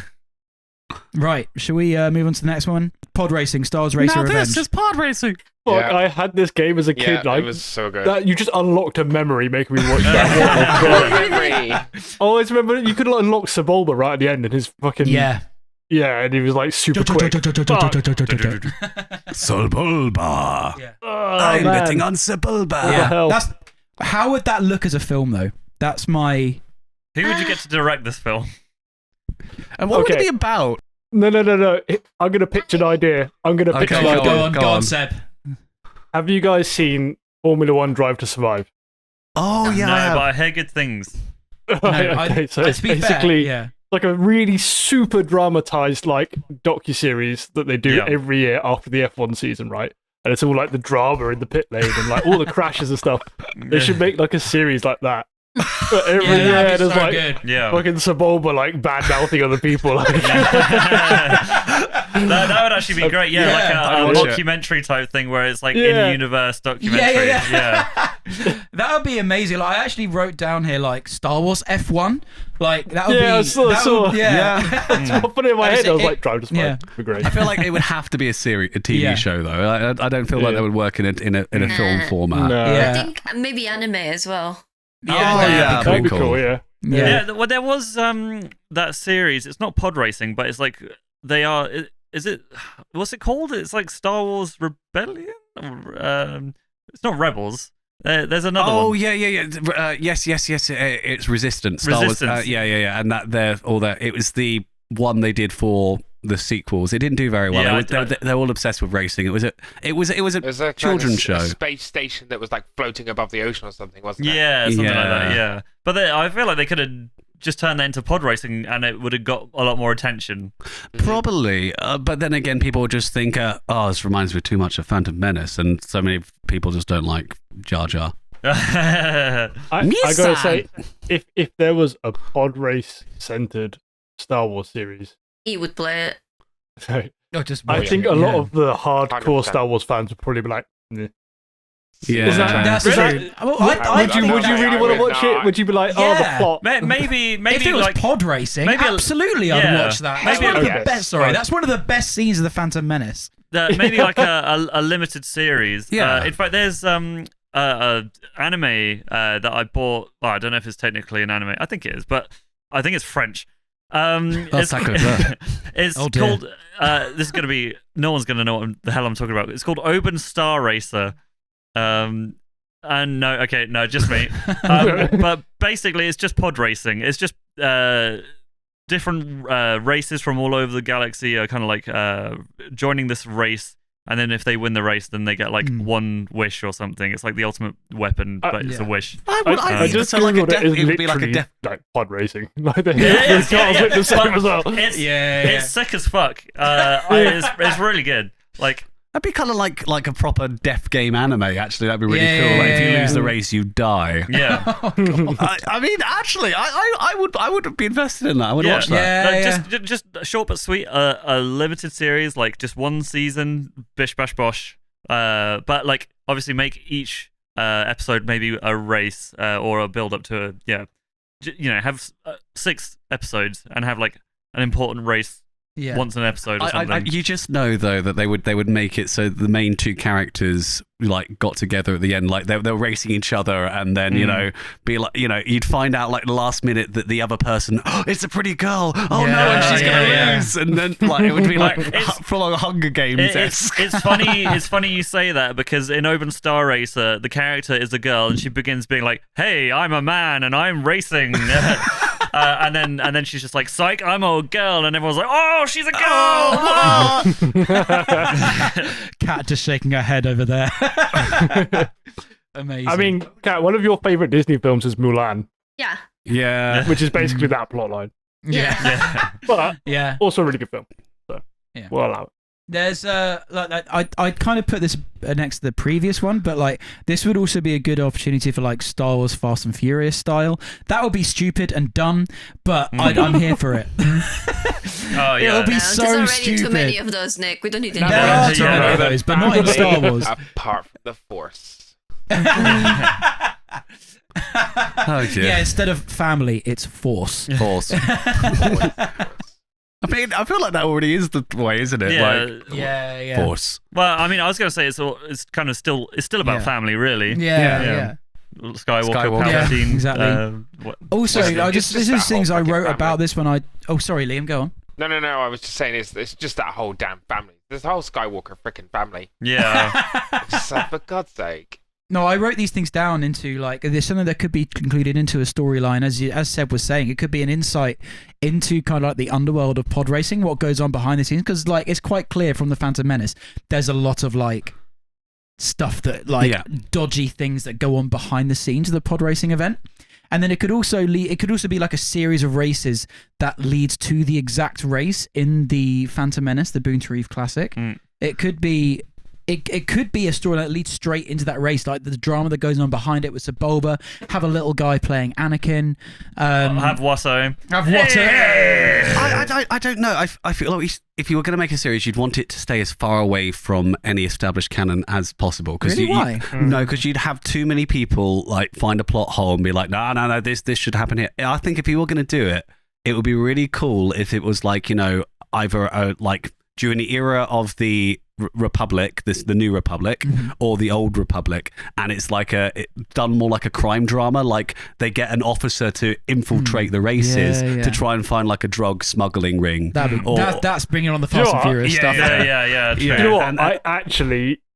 This might be my favorite potential like adaptation so far. I think it's gonna be sick. I think we need to clip this part of the video. Clip this part of the video and just send it to Disney. Here's our Disney. What are you doing? Here's our pitch. This is the Stars for Star Wars pitch. Hire us. We'll make this for you. I think this by far so far is the most fun. Yeah. I think they've all been fun in their own right, but this is now like it could this is actually a good idea. Yeah. I still think a canon thing could work, especially if they tied it into stuff. I think that could work. Yeah. If they get someone like Dave Filoni to direct it because he knows the Star Wars universe, he knows how that could tie in. But I think he would be the only one I would feel comfortable directing it. I don't know. I feel like if you were doing it with canon, Filoni, but I think if you're not, the guy who directed the Ewok films. No, that was George Lucas. No, it wasn't. No, is it not? Who directed it? It was Jim and someone else, Keat or something. I'll have a look. You can look up that. Who was it that directed? Was it the Andor TV show? I think I'd want them to do it because he didn't like Star Wars. I was going to say, I think the fact that it's not boxed into any kind of plot. Yeah, makes exactly. it kind of, you have that freedom to really create. Yeah. Because really, all we know about pod racing is very surface level. Exactly. Sorry, just to interrupt. Jim and Ken Wheat were the ones who directed and wrote most of the story for the Ewok films. That's fine, but they were still bad. Sorry, Sarah. Ewoks aren't good. Oh, okay. Don't hate on the Ewoks movie Ewoks. suck. They helped turn the tide. How do you feel about this Ewok bad mouthing right now? They're very cute. There were two Ewok films released in the 80s. They are very kiddie and they are very stupid and they are great watch if you're a kid, and the Ewoks are cute, but it's just they are completely different to how you see them in Return of the Jedi. You've summoned Sarah. You've done it. They're okay. They're fine. I didn't know if Kat knew about that. Did you know there's two separate Ewok Star Wars films? I didn't know that either. No, I just there's two Ewok Star Wars from films. The normal Star Wars. There's a reason you don't know about them. Yeah, I watched the second one when I was young, and I didn't, and it made me not want to watch. Sarah, do you want to make a cameo? No, okay. We should move on. Yes. I think we're kind of actually getting almost to the 2 hour mark. Almost, I think. Yeah, but we can go on. We can go on as long as everyone else is fine. Yeah, I'm too. fine with that. I'm sure you are. I'm talking about everyone that we're on call with. Nick sat there dressed as a Jedi, like, no, let's carry on. It's fine. Don't worry about it. It's all good. The last game I want to talk about that is within Star Wars is Jedi. I mean, who hasn't played this game yet? If you haven't, you've been sitting under a rock. I've played it very briefly with James. Yeah.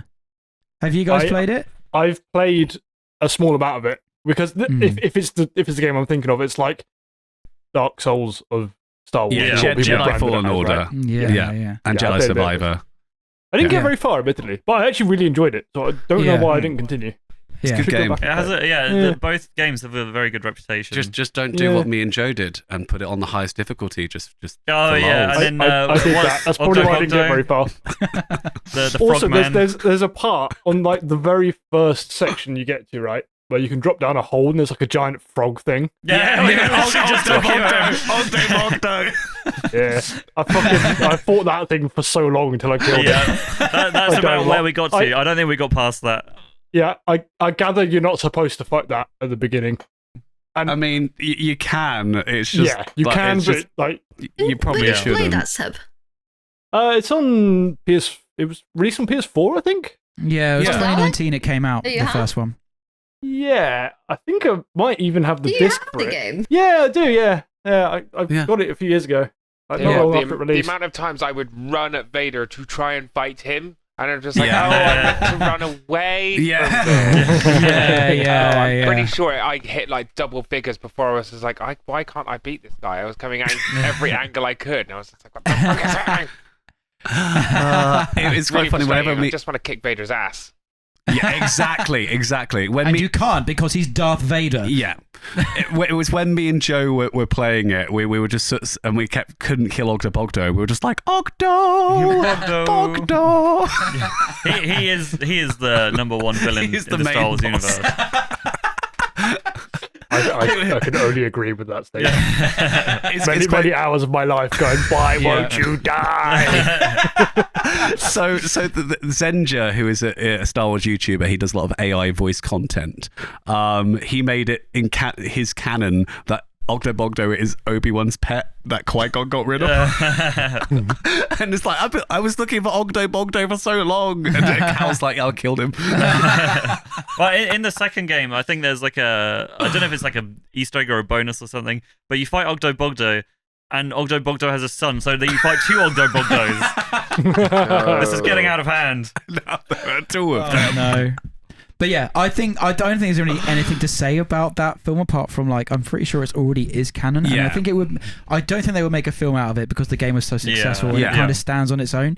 But I just think it would be cool to see an adaptation of that film in some way. Especially, I don't know the name of the actor, but obviously, like they've base scanned him. He's like a real person. Yeah.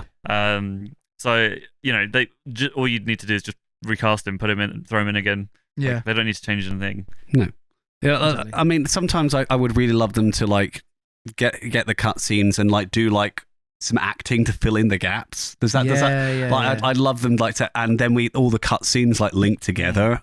I would love if games sometimes did that. Like they actually did like a filler cutscene to fill gameplay, and that way you could just watch it as a film. It'd be quite cool. Yeah, absolutely. I'm just like having horrible flashbacks to Metal Gear Solid games. I like when you start a Metal Gear game, you're like, I'm gonna watch all the cutscenes this time. It's like 7 hours later. You're like, okay, that's chapter 1 halfway done. I forgot about that. I forgot how ridiculous those cutscenes are. Well, I went around my friend's house one time to just play games with him, and he was just like, "Oh, let's play Metal Gear 4 or something." And we were watching the intro cutscene. And then half an hour later, we're still watching the intro cutscene. I'm just like, and then like the first cutscene will finish, and you're like, oh, okay, over. And then it starts another cutscene. Like, what? Why? Great game, so funny. And then your mum is like, come, okay, I didn't play it, Mom.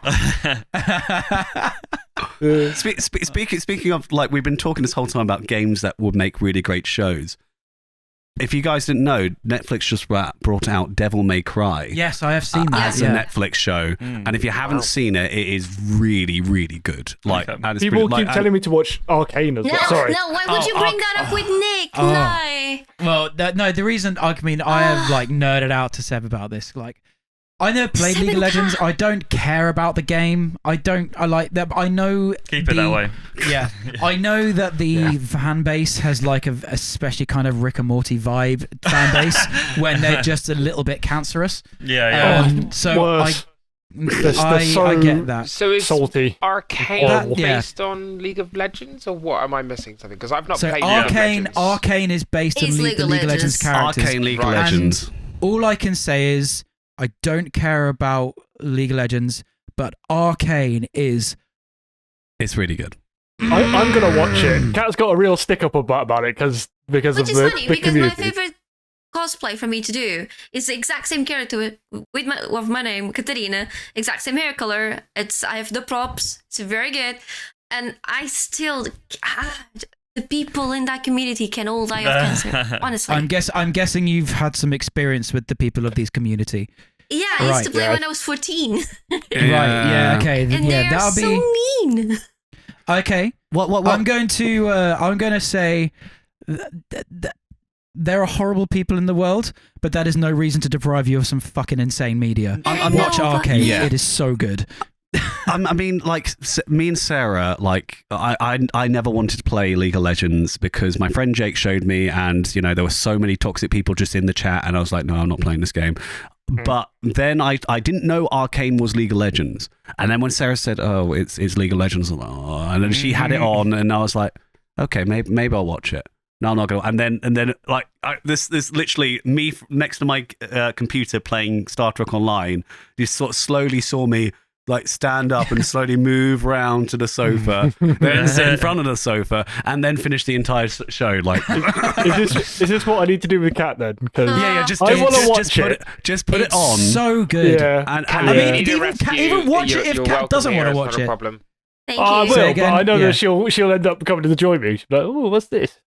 I just want to tell her what it is. I'm like, oh, it's a new anime I found. So to be fair, like that it doesn't. Until the very end of the show, they don't look like the characters from the game or anything like that. And story-wise, it's really, Honestly, really intricate and clever. It's brilliant. And, talk about diversity actually being really good in the story. It covers diversity so well. And it also doesn't really bring light to it, which is how it's meant to be. Yeah. It's the same thing with the Black Panther film. The Black Panther film did so good for just kind of who's the South African comedian in America who's got his own show? Oh, don't ask me. I know who you talk about. Yeah, Noah something. Yeah, Noah something. Trevor Noah. That's the one. He says it. He brings it up so well. Whereas it was just a dope film, and it had an entire black cast apart from 2 people. Yeah. That's it. Yeah. That's it. It's a really easy to watch film for every single kind of ethnicity. Is that the right word? Yeah. And everyone can enjoy it. Did you know? It's almost an entirely black cast, and that's not a but. That's it's just set in Africa. Fact, did you know that Andy Serkis is entirely CG in that film? No, he's not. No, of course he's not. But he just plays so many CG characters. You can believe it. Yeah. Anyway, should we move on to the next bit? Because we got half an hour to still got to start packing up. So we got 2 miscellaneous events. We're going to. These are just. This is kind of going to be very short compared to the last main event we just did. Sorry, does anyone else got anything else to say about Arcane before we move on? I do actually. You're not an arsehole if you play League of Legends, but if you play League of Legends, you're probably an arsehole. Amen. I'll stick to Overwatch. That's half the level of assault in Overwatch. If you steer clear of competitive, you're all right. Yeah. I just play quick play, and I just love the little mayhem. Oh yeah. You know what's really sad about I love Star Trek Online, but if I go into for Priority 1 we have our own private chat channel where just Priority 1 members can talk to each other about things. If I click the public chat, there is cancer in the public chat. Oh god. Literally. I don't know if you've seen it, Liam. You'll see someone say, I'm going to talk about politics. Let me go, and they're just typing all of this anger, and I'm just I'm not looking at that. I'm going I'm just going to close that, put it right in the bottom corner. Yeah, just right away, just go away. Put my shield interface over it so I can't see it. And Cat's pointing at me because, at the end of a stressful day, I'll close my laptop, turn my PC on, open up YouTube, watch Donald Trump videos and get really angry. Oh my god! Just watching me get stressed and I go fucking endure. Oh my god! I mean, the last thing I work in A&E. The last thing I want to do is come home and watch fucking Scrubs or Casualty. Yeah. Scrubs is fucking good though. Scrubs is very good. I'm watching it again at the moment. We're watching it It's great. lunchtime. Nice. Yeah. But normally I had a day. And I work with my housemates as well, so we all work there. I literally walked into the kitchen, and normally it's I'll have a wine or something like that. I literally just had a shot of tequila. I was just lime, salt, and they were like, "Dude, what the fuck happened?" Don't talk to me. You don't want to know. It's a long day. Great. I'm gonna go and play some Overwatch now and scream at some people. That's what I do. Oh, so it's you. Yeah, that's me. You're the one yelling tank dip at me. Yeah, you're welcome. Yeah, I'm the guy that throws the Sigma boulder at you. Yeah. Amazing. That's so funny. Right, should we move on to the next section. We've all 6 of us have chosen a different game that we think would be this is outside of the Star or in Star Wars. We kind of we've each chosen one. And going to back up reasons why we think this would be a good film. I've chosen quite a silly one. I don't know if any of you have played Super Smash Bros. Brawl: The Subspace Missionary back in 2008 that came out on the Wii. I actually really like the storyline that's in there because it was before any of the Avengers film came out. I think it came out the same year that Iron Man and the Hulk came out. Does Smash Bros. Have a story? I was just going to ask. Does Smash Bros. Have the plot line? So the Super Smash Bros. Brawl had a campaign.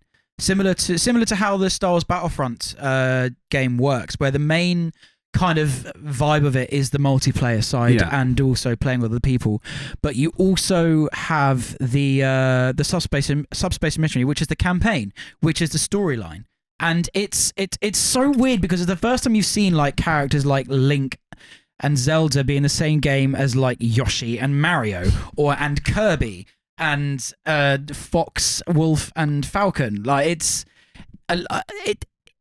honestly, I don't think it would do that well as a film, but I think it would just be. I think it was just such a fun game that I would like to see something that silly and that what's the word? Ambitious by Nintendo to release, because they've already done the Mario Brothers game, the Mario Brothers film that came out last year. I was literally going to say, if anyone was going to do it, it would have to be Illumination. They made the Mario film, and it was really, really successful. And I really, really liked that film. Yeah, so, it was kind of. It was weird because that was a good film. Yeah, I wasn't expecting it at all.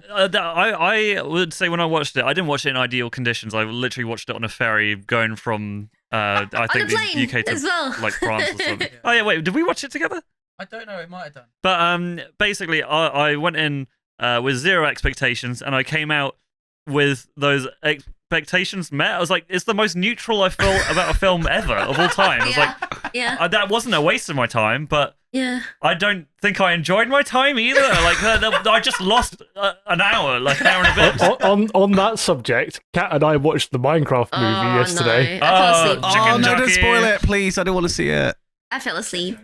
I love Minecraft and I fell asleep. I've heard it's terrible, but it's actually entertaining, so it's still like a decent watch. I think what you just said summed it up. I was just like, right. I watched it all. I was present. Yeah, it happened. I gotta say, I played Minecraft since its release, right? Yeah. That painting that Seb has in the background is mine. I have in my room since always. It's my Minecraft thing. Yeah. So that's why I went to see. I was like, let's pray it's actually half decent. Yeah. The only good thing is like the small little references to the game, like little objects. But besides that, without spoiling it, I literally fell asleep. Right. That's disappointing. I was quite sad about it. No, that's fair. I feel like it's just Jack Black being Jack Black. Yeah. He's not Steve. But everyone's He's kind of just... sick of that at this point. Everyone's kind of getting to their end of their tether of Jack Black's Jack Blacking. Well, we could have had something completely different. As I sent a message to Nick of a certain other person that could have played his role. I'm trying to remember. You bastard! Oh, yeah, yes. yeah. So Matt Berry was meant to be Steve. I don't know about was he meant to be, or was it just a Matt recommendation? Matt Berry. He was in the office. He was. No, he wasn't. He's in the in office. the IT no, crowd. he was in the IT crowd. He played Douglas Rennan. Father! He was also. He's the guy who goes on about what is it? He's my rotten soldier, my good time boy. He's the voice of the fucking robot in the Fallout series. He's also in what goes on in the dark. He plays a vampire, and he's this dialogue on TikTok, which is I became a vampire to drink blood and fuck forever. Have you ever heard that dialogue? Yeah, sounds good. You must. I feel like you must have seen the IT crowd, haven't you, Seb? Have we spoken about this? Or God, I've like 3 times over now. I've watched like the first 4 or 5 episodes. It's just never got me. Yeah, really? I think you got to get to the second season because Matt Berry does kind of not save it, but he does make it 1,000. So start in season 2. That's what we're hearing from this. Okay. If you've seen the first few episodes, you've already seen the majority of the IT crowd and the vibe that it is. But like in season 2, you get Matt Berry.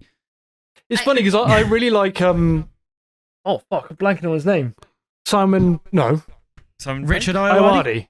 Yeah. Richard Ayoade. Richard Ayoade. Why did I think Simon? Where did that come from? I like him as a comedian, but I just never got into the series. I'll give it another go. I gotta say though, let's go back real quick to Minecraft. Yeah. I think the problem was it was not funny. Oh, really? Was it not funny? It just wasn't funny. Do you know when there's like kids movies that these are for kids, but they're still entertaining for adults? It's fun, like Shrek, whatever. This one was just full on boring. The plot was almost non-existent. The jokes were very pushed, very forced. They were very meh. Yeah. It was not the actors, because there's really good actors there. For me, I think it's just the actual dialogue. Yeah. If you had to compare it to the Mario Brothers film, Oh no! Mario Brothers is like 10 times better. Wait, wait, hang a minute. Mario Brothers, the original, or the one that came out last year. The original is better. yeah. Okay. So that's my vote for a film that could be taken into a film. It would be very silly, but I'd like to see it happen. The subspace missionary would just be quite fun because it was Avengers before the Avengers, but just for Nintendo characters. Illumination. We put it in your corner now, so Nick would like this. There you go, Illumination. Right, James, do you want to talk about yours? My choice is Mass Effect. Good choice. And so there's reasons for this. I mean, Mass Effect's huge. I mean, it would have to be a TV show. There was no way you could just make this a film. I mean, if you made it a film, make it like 3 films. Or it could be like a 3-part film. But it would have to be on like one of the games or based on one of the books. Sorry, I don't know anything about Mass Effect. Can you, in a sentence or two, just describe it to me? Because I'm not a gamer. Again, I haven't played games before 2010. So Mass Effect is John Shepard's name that is like every famous character is John Shepard, apparently. It's Yuzhan Vong. Yeah, it's literally coming in from... Remember That's it. Okay, I get it. That's fine. Yeah. The Reapers are out in the dark, and like, oh, no, aren't really Reapers. Oh, look, I found the Reaper. No, we don't believe you, there are Reapers. Oh, look, I found some more Reapers. Oh, we can't, maybe... No, we still don't believe you. Okay, that describes it better to me than I have no idea what you're talking about. But that's fine. Okay. So... The reason why I'd say it would be like a really good show is, ironically, the Halo TV show is the Mass Effect. I would like to correct you. That was not confirmed. That was it not confirmed? Theory. Was it just a theory? It was a theory. It wasn't an actual it was meant to be. That's fine. Well, what I'm saying is, if the Halo show was a Mass Effect show, I would have liked it a lot more. It wasn't quite Halo. Cutscenes wise, it was fantastic. Laying intergalactic pipe. Yeah. What I will say though is Mass Effect has so many stories to it. Like you had the romances. I mean, I said this choice was between Baldur's Gate 3 and Mass Effect, and both. I'm going to cover both here because basically one would just be a fantasy show, and the other would be sci-fi, and both of them are just fantastic. The problem is, with games like Mass Effect and Baldur's Gate, you make your own choices. They're a make your own choice game. Everyone's going to have a problem with whichever choice you make because everyone, like, some people play the dark side, some people play the light side, some people play the middle road. Everyone would have a problem with the show unless you made it about someone that wasn't Shepard. It would have to be set in the Mass Effect universe, but about different characters. Maybe Shepard gets involved, but canon-wise, like, everyone's going to have their problem unless you do the way they liked it. You're going to get like half the community say we hate it, half the community say love it. You'd have to make it like a different character in universe and just have it a character set. I don't know. Have any of you guys played Mass Effect? Yes. Yeah. What are your thoughts? What would be your ideal Mass Effect TV show or film? Maybe a series. Yeah. I'm not really sure. Like I've not played them in years for a start, but I always thought that. I mean, I remember when I was playing through the original Mass Effect, I turned the PlayStation on, went to play it, and I spent hours reading because it has all the every weapon, every like spaceship, alien race, all the language, like literally everything. You can just read and read and read about it. I spent hours doing that. I didn't play the game. I was sat there for like 2 or 3 hours just reading it. I was like, this is really cool. So I think there's a lot of lore to pick out of that. So there's, like you say, there's a lot you could do with it. And I get what you're saying about, like, there's the whole Renegade versus I don't know what the other thing they call it. Yeah. So that's cool. Yeah, it'd be hard to make it John Shepard because people would be like, that's not how he'd act. Well, yeah, that's completely how you play. Yeah. I think my ideal plot line, just before we move on to Joe's, is I would pick the first contact the first contact between the humans and them arriving at the Citadel. The one Reaper ship, isn't it? Well, not the one. I'd like take the Reapers out of it because that's I'd like to see the humans meeting the Alliance races because apparently when the humans first met the aliens, they actually shot at each other. I'd like to see that war that happened. I'd like to see that because that's covered vaguely in the books. But I think that would be a cool series. At least that would be my choice. I find it interesting that you compared it to the Yuzhan Vong Because obviously I don't know Mass Effect at all, but is it basically just like teleporting from another galaxy into another galaxy? Sort of. Basically, the most like boiled down storyline is that there's is it once a race or the galaxy reaches a certain amount of tech, they get reaped for whatever reason. Basically, this.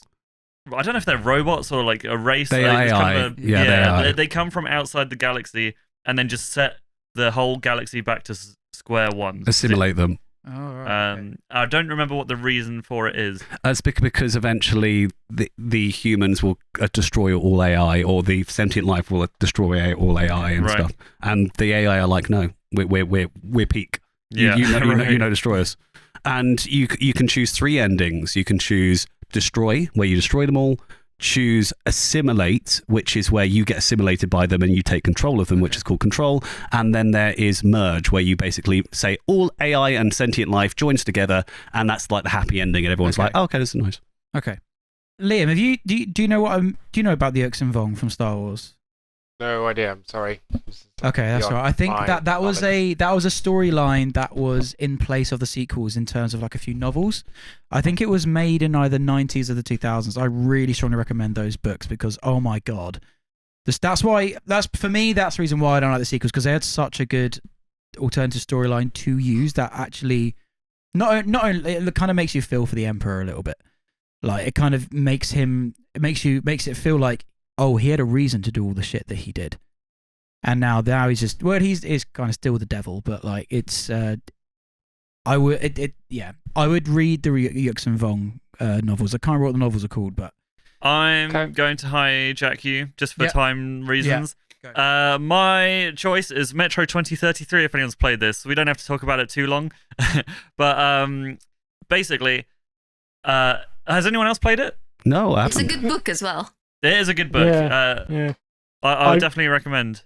I've played one of the Metro games a little bit, a long time ago.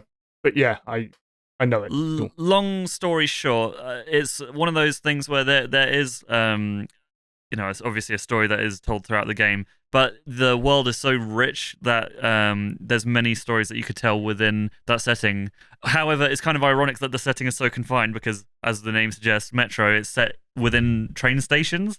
So basically, it's in the Moscow Metro, and nuclear war has happened, and the only, at least known life anyway, is everyone's sealed themselves in the nuclear bunkers in the Metro system. So basically, you're going from city to city, which is just train, and like the Moscow Metro is like a big circle. And then factions have taken over certain ones, like there's Nazis, there's communists, there's Sparta, there's just different factions. So there's lots of conflicts going on, and politics and diplomacy, and also of course because it's a nuclear apocalypse, there's mutants and stuff like that, and it's almost like kind of hinted because of the fallout and the apocalypse and the mutations that like the Metro system is alive. Basically, it's heavily hinted at. Basically, the Metro itself being almost like a being, like a, I don't know what you'd call it, like an ephemeral. It has a pulse. It has a life. It kind of it controls. I don't know how to phrase it, but basically, it's so many things that you can do with that. From what you described, I imagine it would kind of sort of be a The Last of Us kind of vibe in terms of the vibe of kind of film or TV series it would be. Yeah. Just because of how like there's different. You talk about different factions and different areas, and you got to travel to these different places. Yes, yeah. It would be very similar to The Last of Us, but obviously just with more trains. Cool. Right, Mussny, what's yours? Mussny. Me for 3 years, goddammit.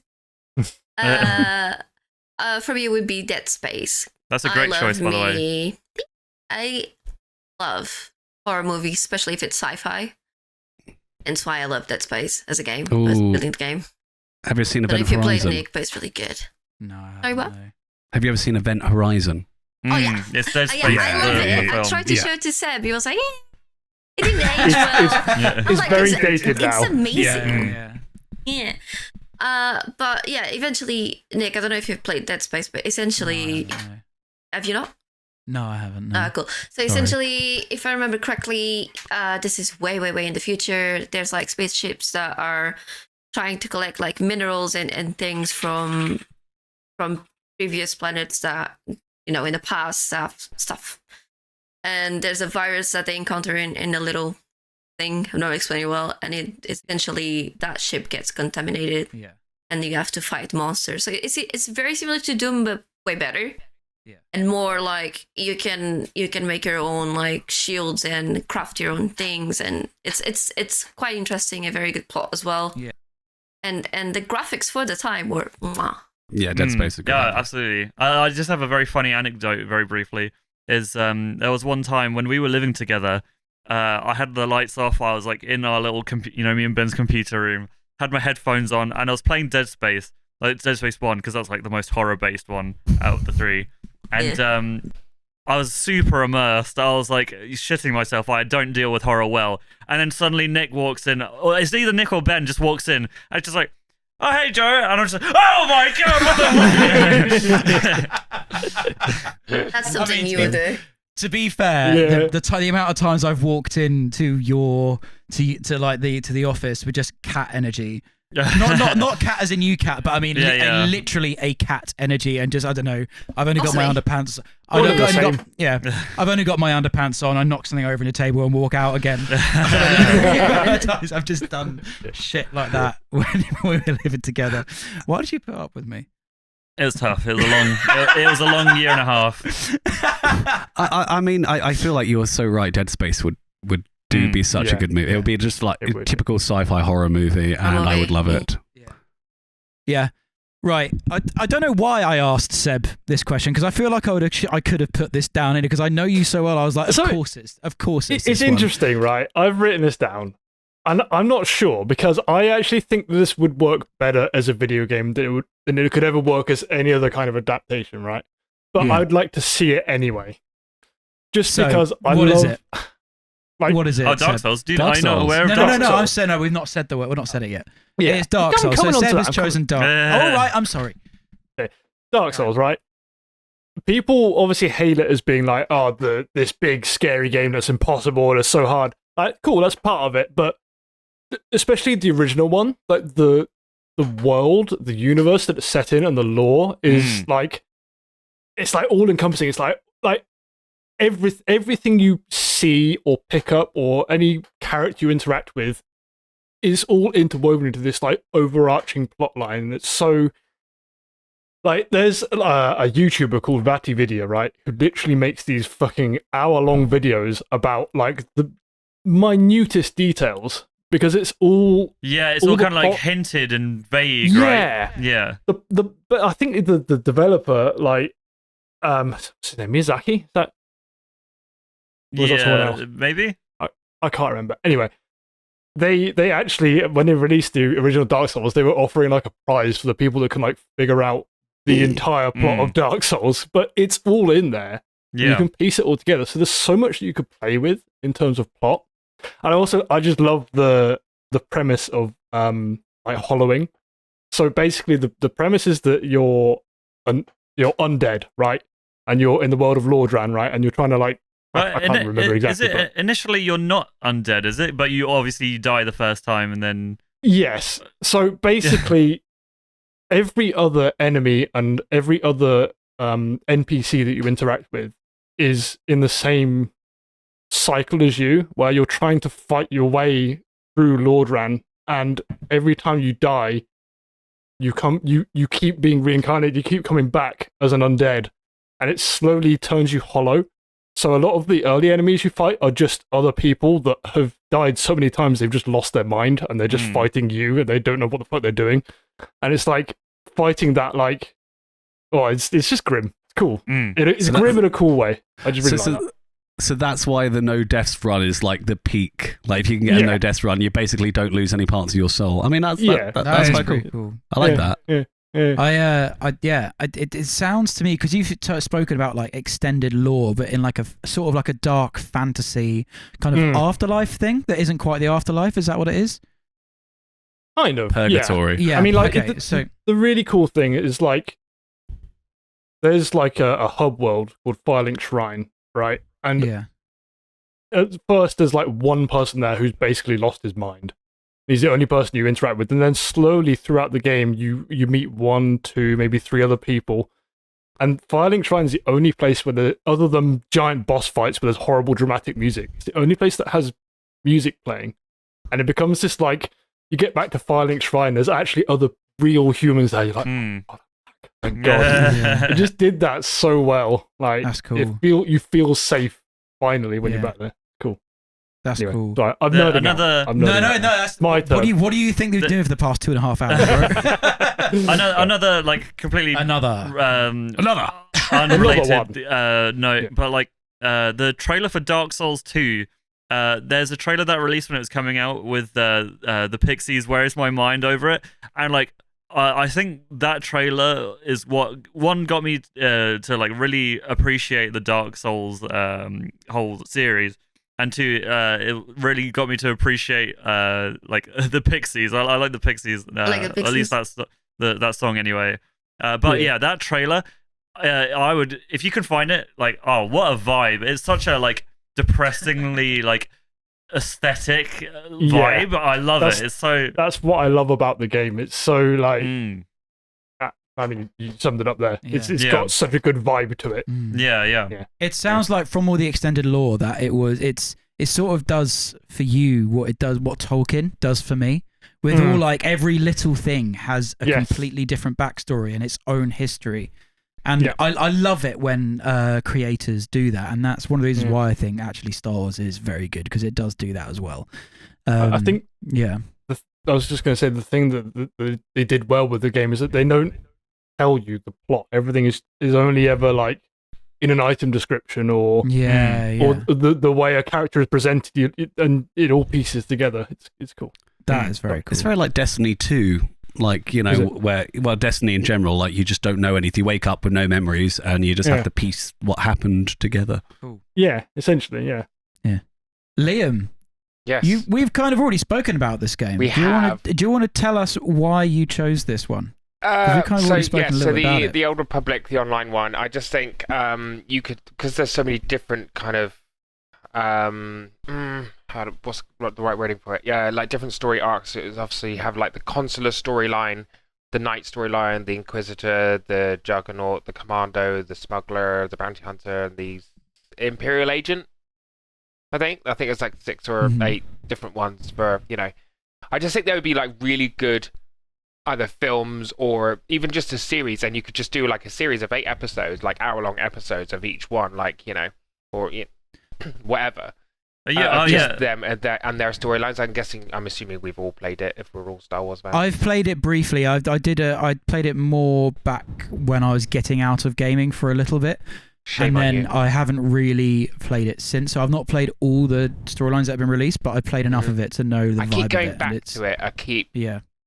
Because I normally play Star Trek Online on my PS4, and then I'll play this on my PC. Oh, thank God! Right, you and me.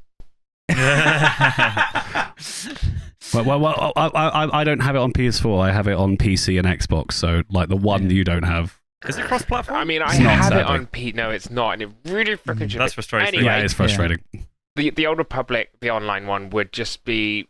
It would just be really cool because you could do so much with it because it's so open. You could either follow the storylines as they are meant to be played, or you could have these diverse characters, and then they could all cross paths at some points. Like you've got the Knight and the Consular, and they just cross paths briefly for a few moments in their films, and then they just kind of go off and do their own thing again. I just think it'd be cool. Really fun. Yeah.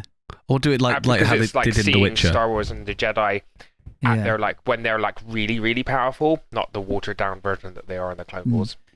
It's interesting, like hearing you talk about that, because I could imagine it being, I guess not like Black Mirror, but like I can imagine it being like Love, Death and Robots, where every episode is sort of about something completely new in the kind of arc of like it could cut like every 100 years, and each storyline is its own separate thing that has some link towards the others, but yes, what a series that was. Amazing!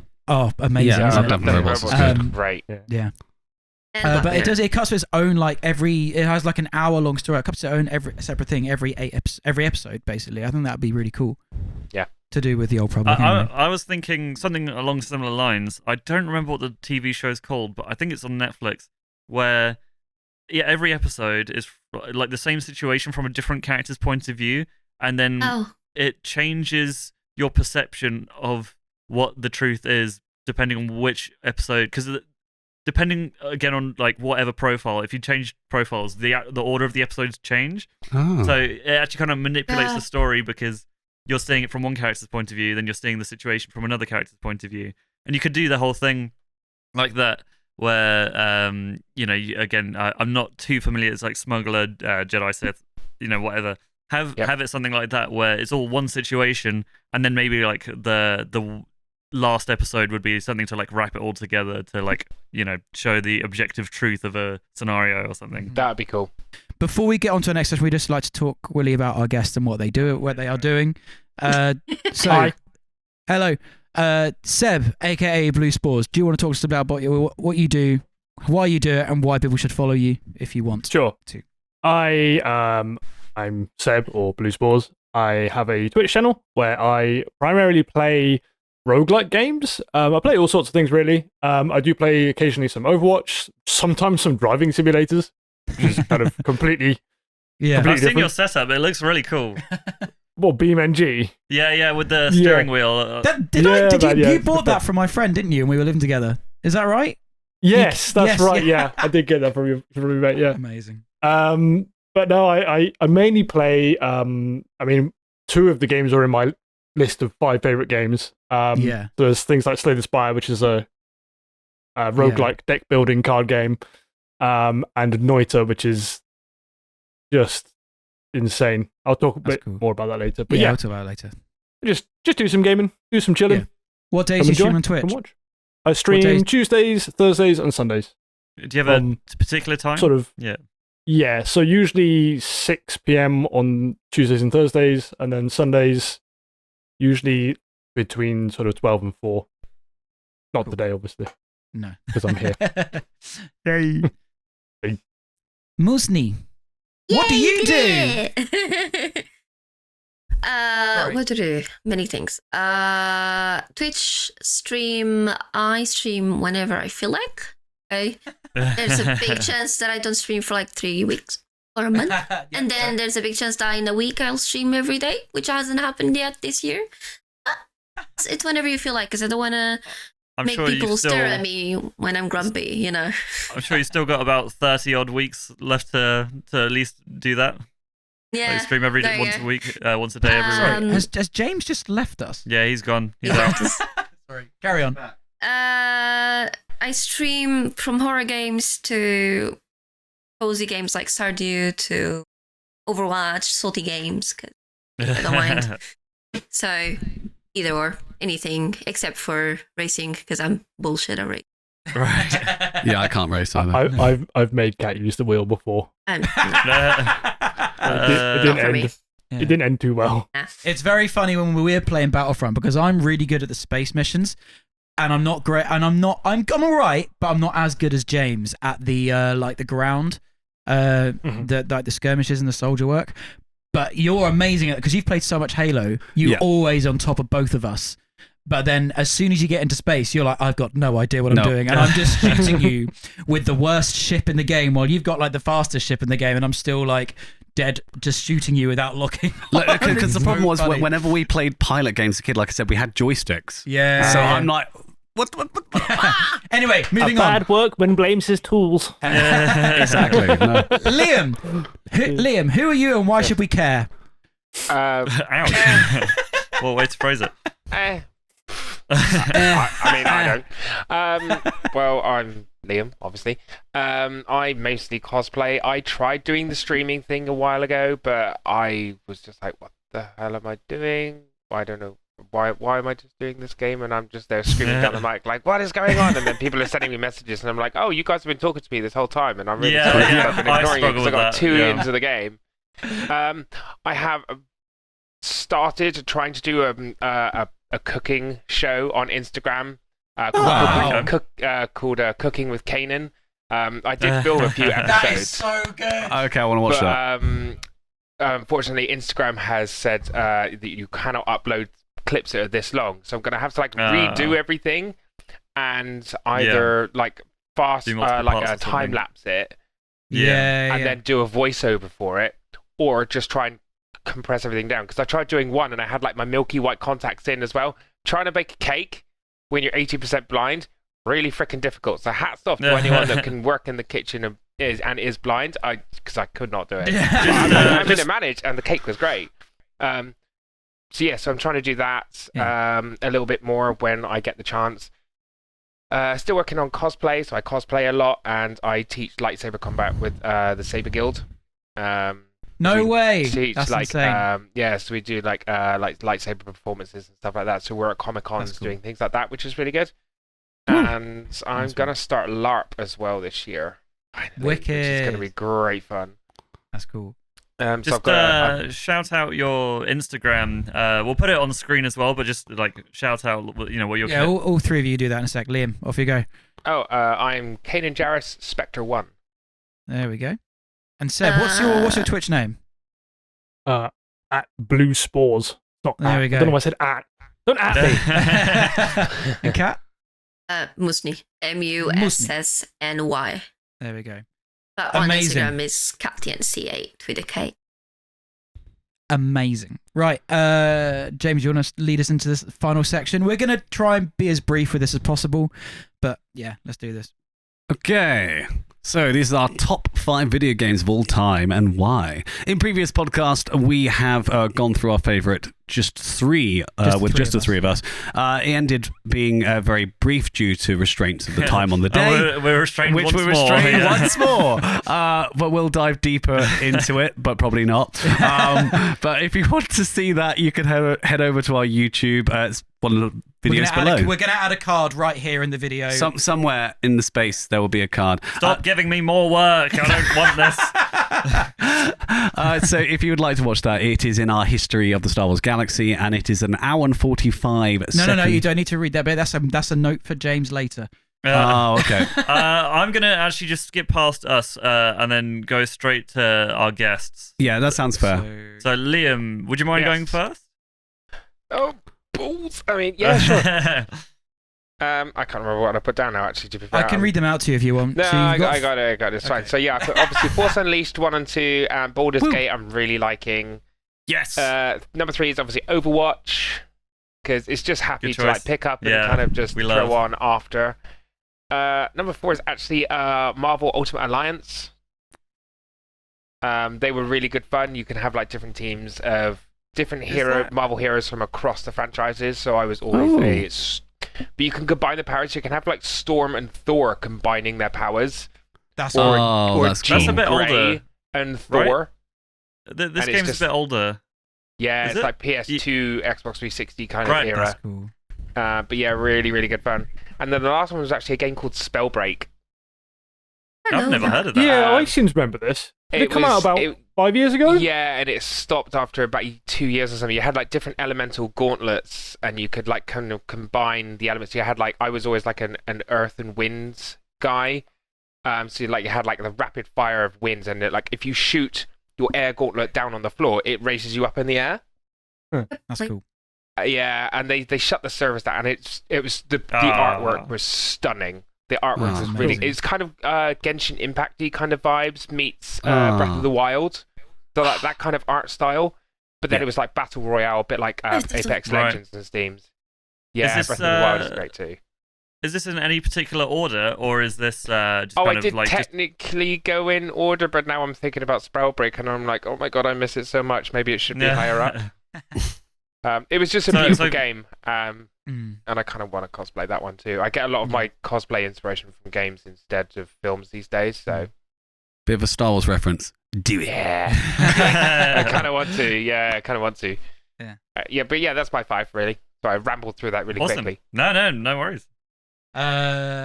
Blue Spores. Top 5. I mean, the first one is obvious for you. I think yeah, people who know guys, you, I just creamed my pants over this game for like 10 minutes. I won't mention Dark Souls again. All right. Divinity: Original Sin. Probably only because I've not played Baldur's Gate yet, which I really need to do. Yes. But that game had so much depth in it, so many little minor plot lines that had so much going for it. The combat's incredible. Honestly, every time I go back to the game, I'm like, I remember why I love this game now. Slay the Spire, just such a beautifully balanced deck building card game. I've been severely addicted to it for like 3 solid years now. I can't stop playing it. And there's so much more. Even when you beat the game for the first time, there's so much more you can do with it. So I recommend that. I've never seen a single person play this game. However, all the opinions that I've heard about it have nothing but good things to say about it. It's really, really, really fun. If you've played Balatro, for example, anyone played Balatro here? I haven't, but I need to. I'm going to pick it up at some point for sure. It's also I want to say a similar vein. I think Slay the Spire is better, in my opinion. Right. Balatro is more addictive. Slay the Spire is better crafted. Anyway, Noita. It's your new addiction. It's my new addiction. It's also a roguelike. You're kind of playing as this witch. It's actually the Finnish word for witch is Noita. And you start off with like a little lowly wand and a shitty spell, and then you find more spells and like craft wands together. So you find, for example, like spells that literally you cast it and you just explode, and you're like, why would I ever want a wand that just explodes me? And then you realize later that you can actually craft wands where like you can. They don't explode you. Yeah, well, so you'd have the exploding spell, but you can make it cast like 5 meters away from you, and also when it explodes, casts out like all these other stuff away from it. Like, it's like really deep, like wand building, basically. Okay. Really cool. It's a bit like Binding of Isaac or something, where was it you can? Like... Yeah, kind of, but it's also the main selling point on it is that it's. Did you ever play like the Falling Sand game, like a little flash game? It's like a Terraria. No. Kind of. Okay. Oh my god, you've given me a flashback. That's a flashback. Now. Yeah, the Falling Sand game. Yeah. Oh my god, I had.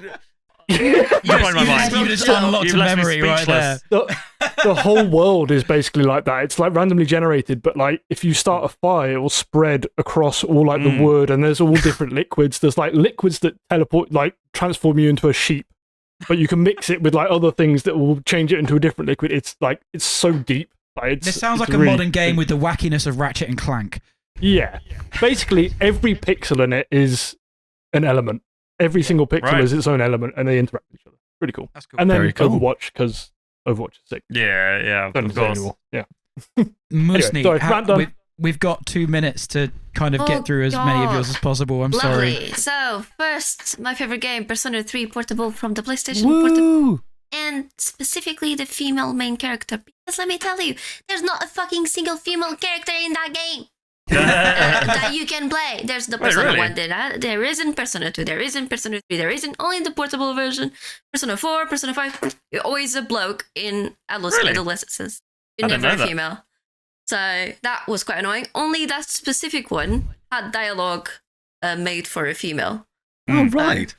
Which for me at the time was like, because I used to love Persona, but I would not really connect with the characters, but with that one I would.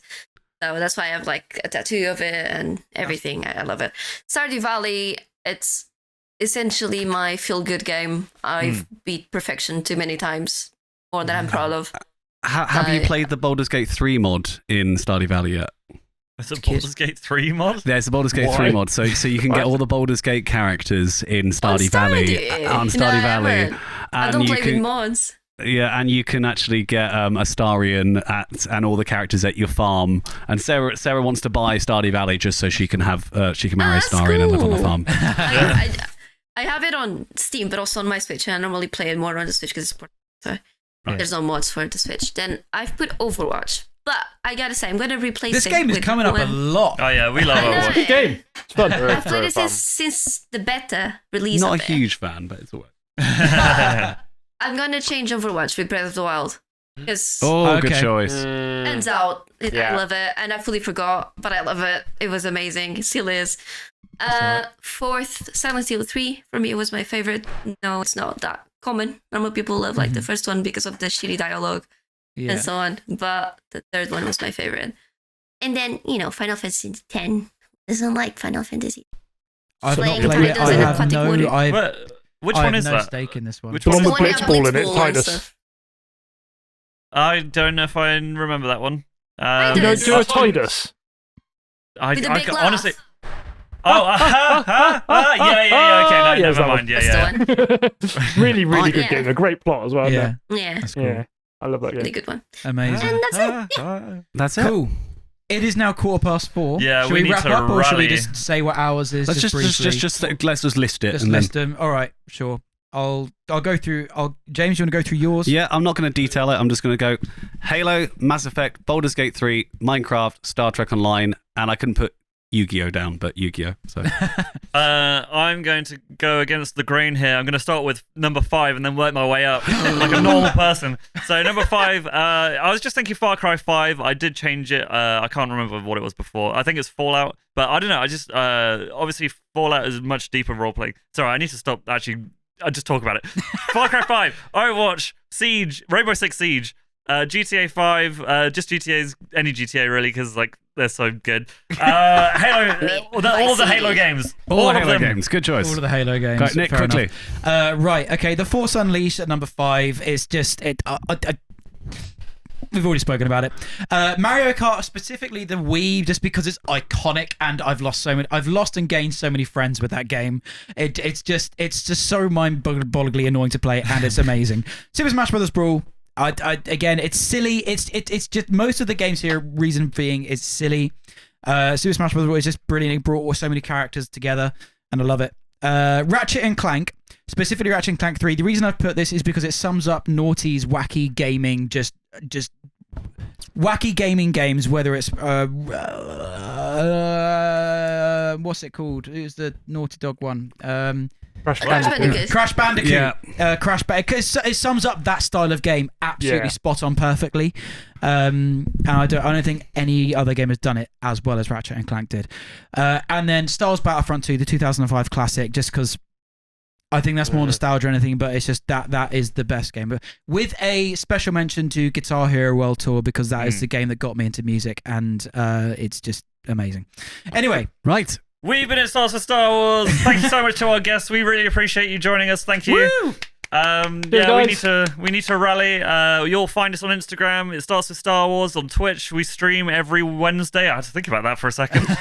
We stream every Wednesday from 7 p.m. to 9 p.m. The game depends. We're playing Minecraft at the moment. We're on YouTube. We make loads of shorts. The Instagram shorts, TikTok shorts, whatever. Bish bash bosh. This is the best outro we've ever done. I'm trying to. Once again, thank you so much for joining us, and we will see you next time. Goodbye. Thank you very much, guys.